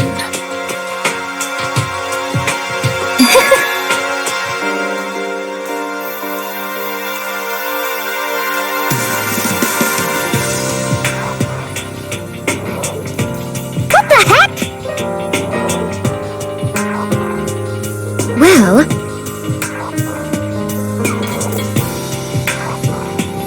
Don't be mean! I wonder about that.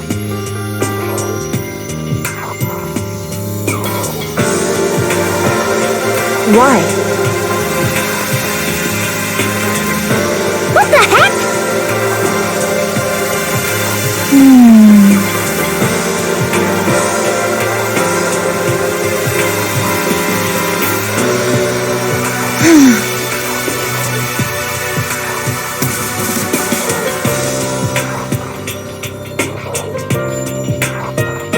But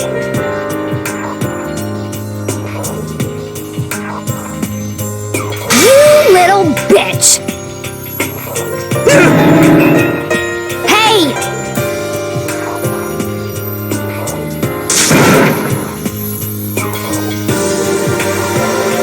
You little bitch!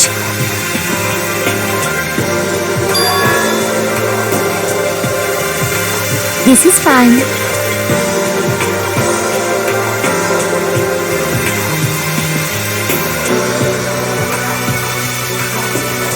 Honestly.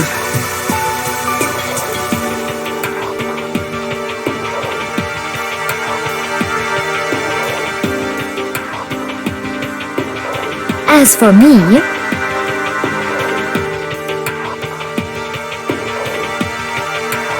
isn't it wonderful?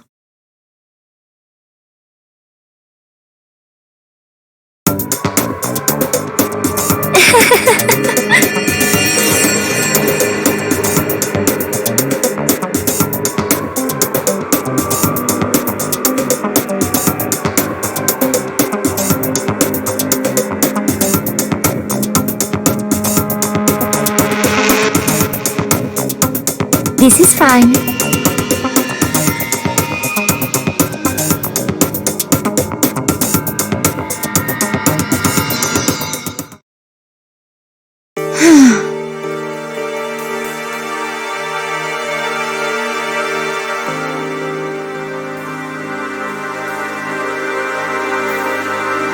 There is nothing to be done.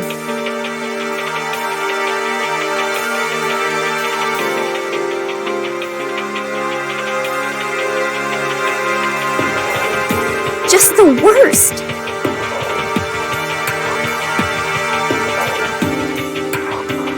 Oh.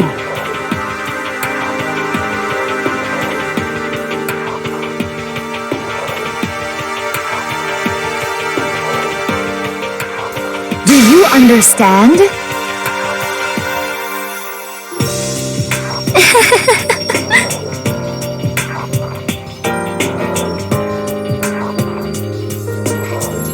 What is this?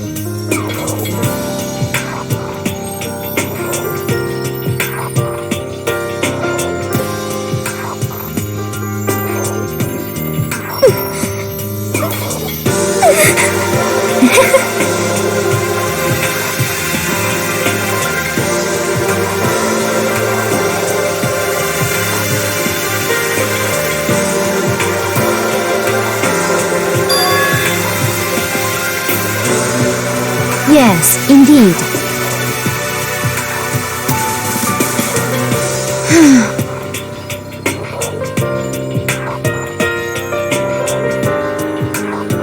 Isn't it wonderful? Hey!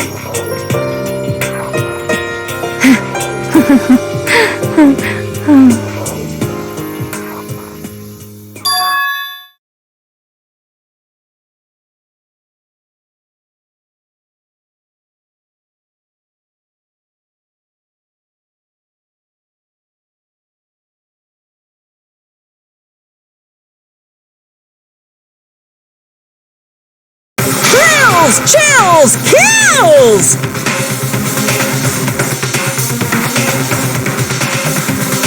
Now then, I prepared a very special punishment! Let's give it everything we've got! It's punishment time! I guess I'll let Kyoko hold on to this. What? Will it really give you the hope you're looking for? I can't say I ever saw it that way. Which is why... Actually, it's not important.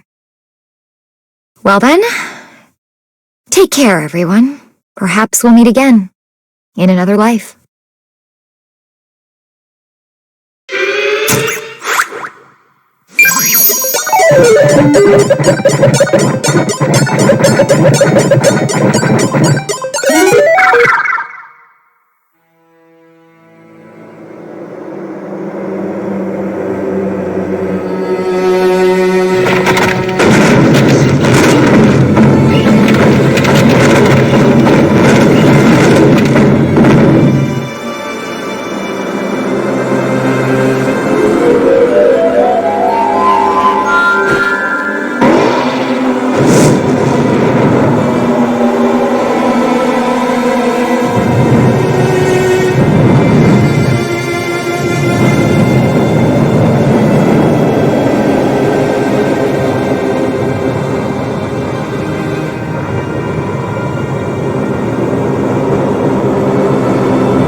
What are you gonna do?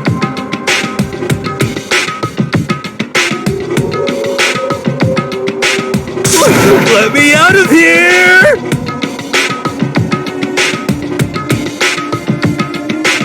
Too bad!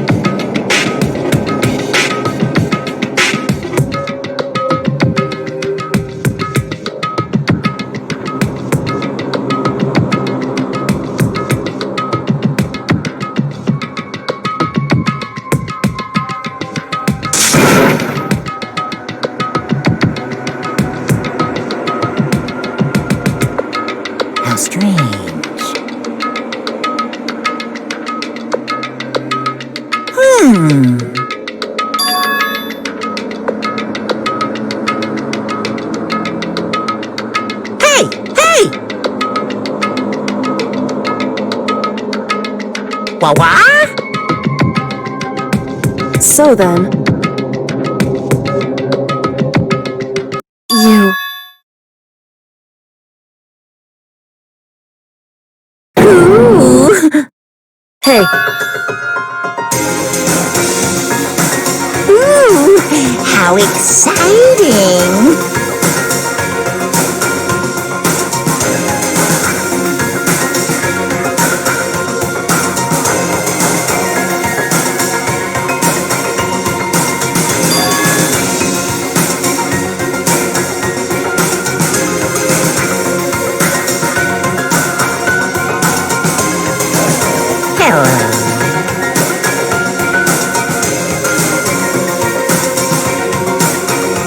Well?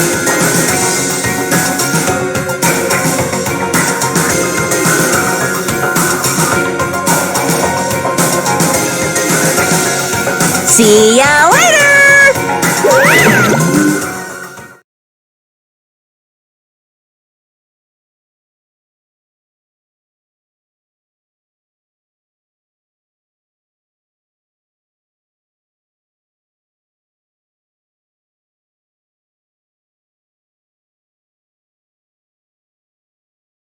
so...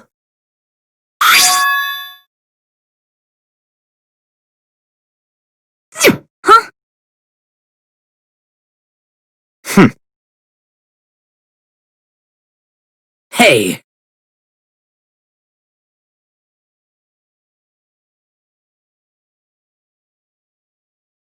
Indeed.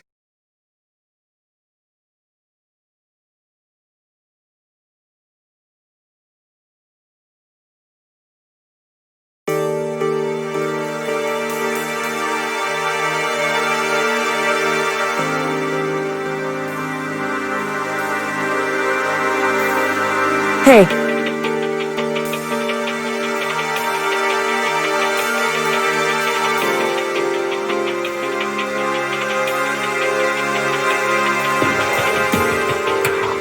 What? so...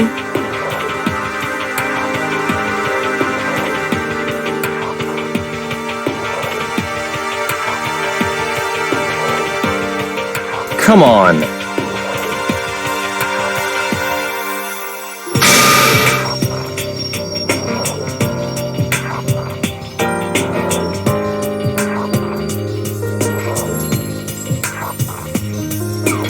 What?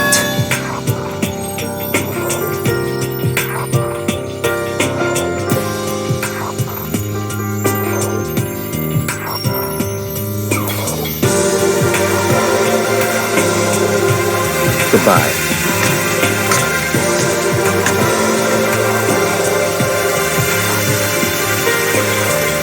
well then. Yo!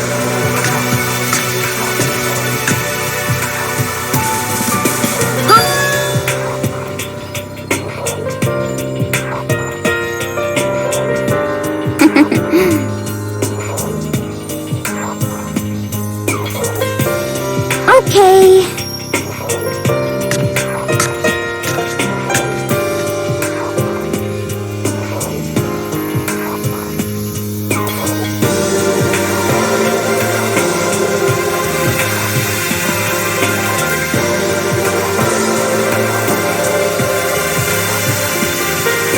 Shall we go?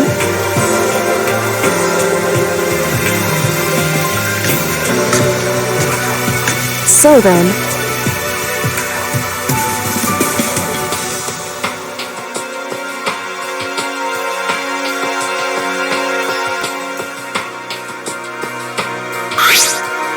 You really came.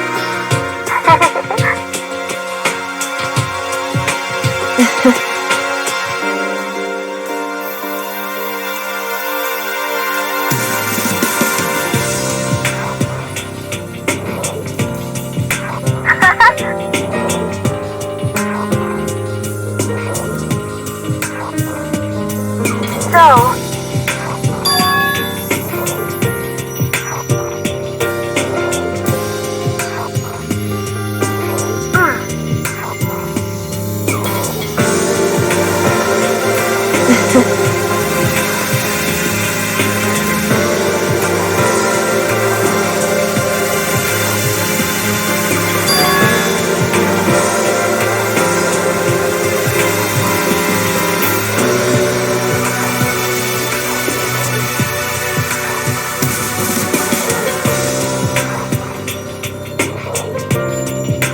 You...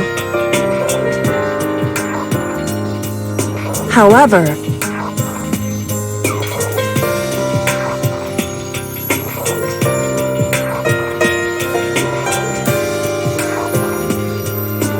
What?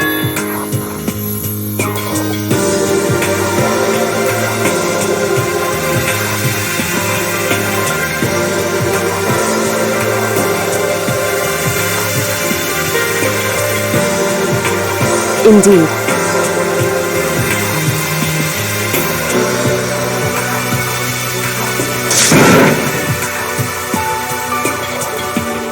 What?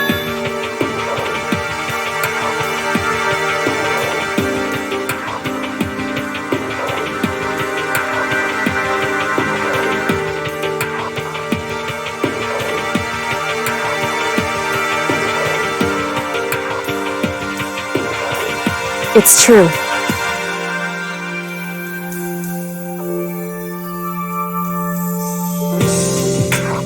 That's fine.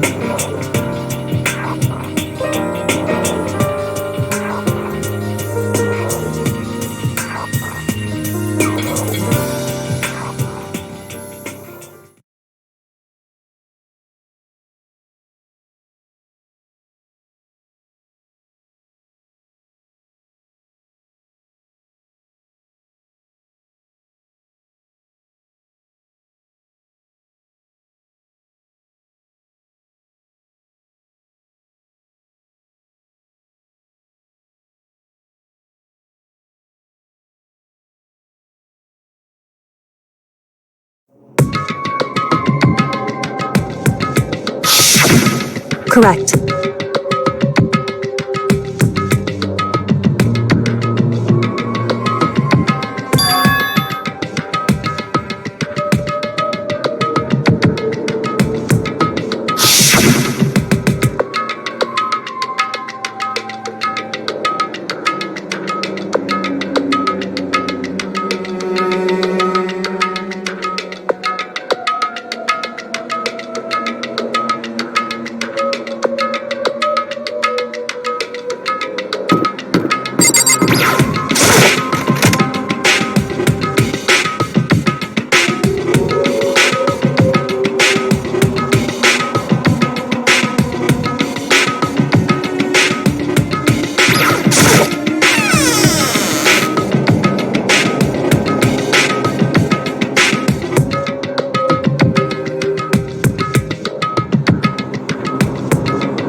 Correct.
Why, you... What do you think you're doing? I asked you a question. What's the meaning of this? How dare you defy me? This wasn't part of the deal! I've made a decision. I will no longer retreat, no longer compromise, no longer regret. I've made my decision. I'm going to resist you. Okay, but you do realize what will happen if you go through with this, right? You haven't forgotten, have you? What I'm holding hostage?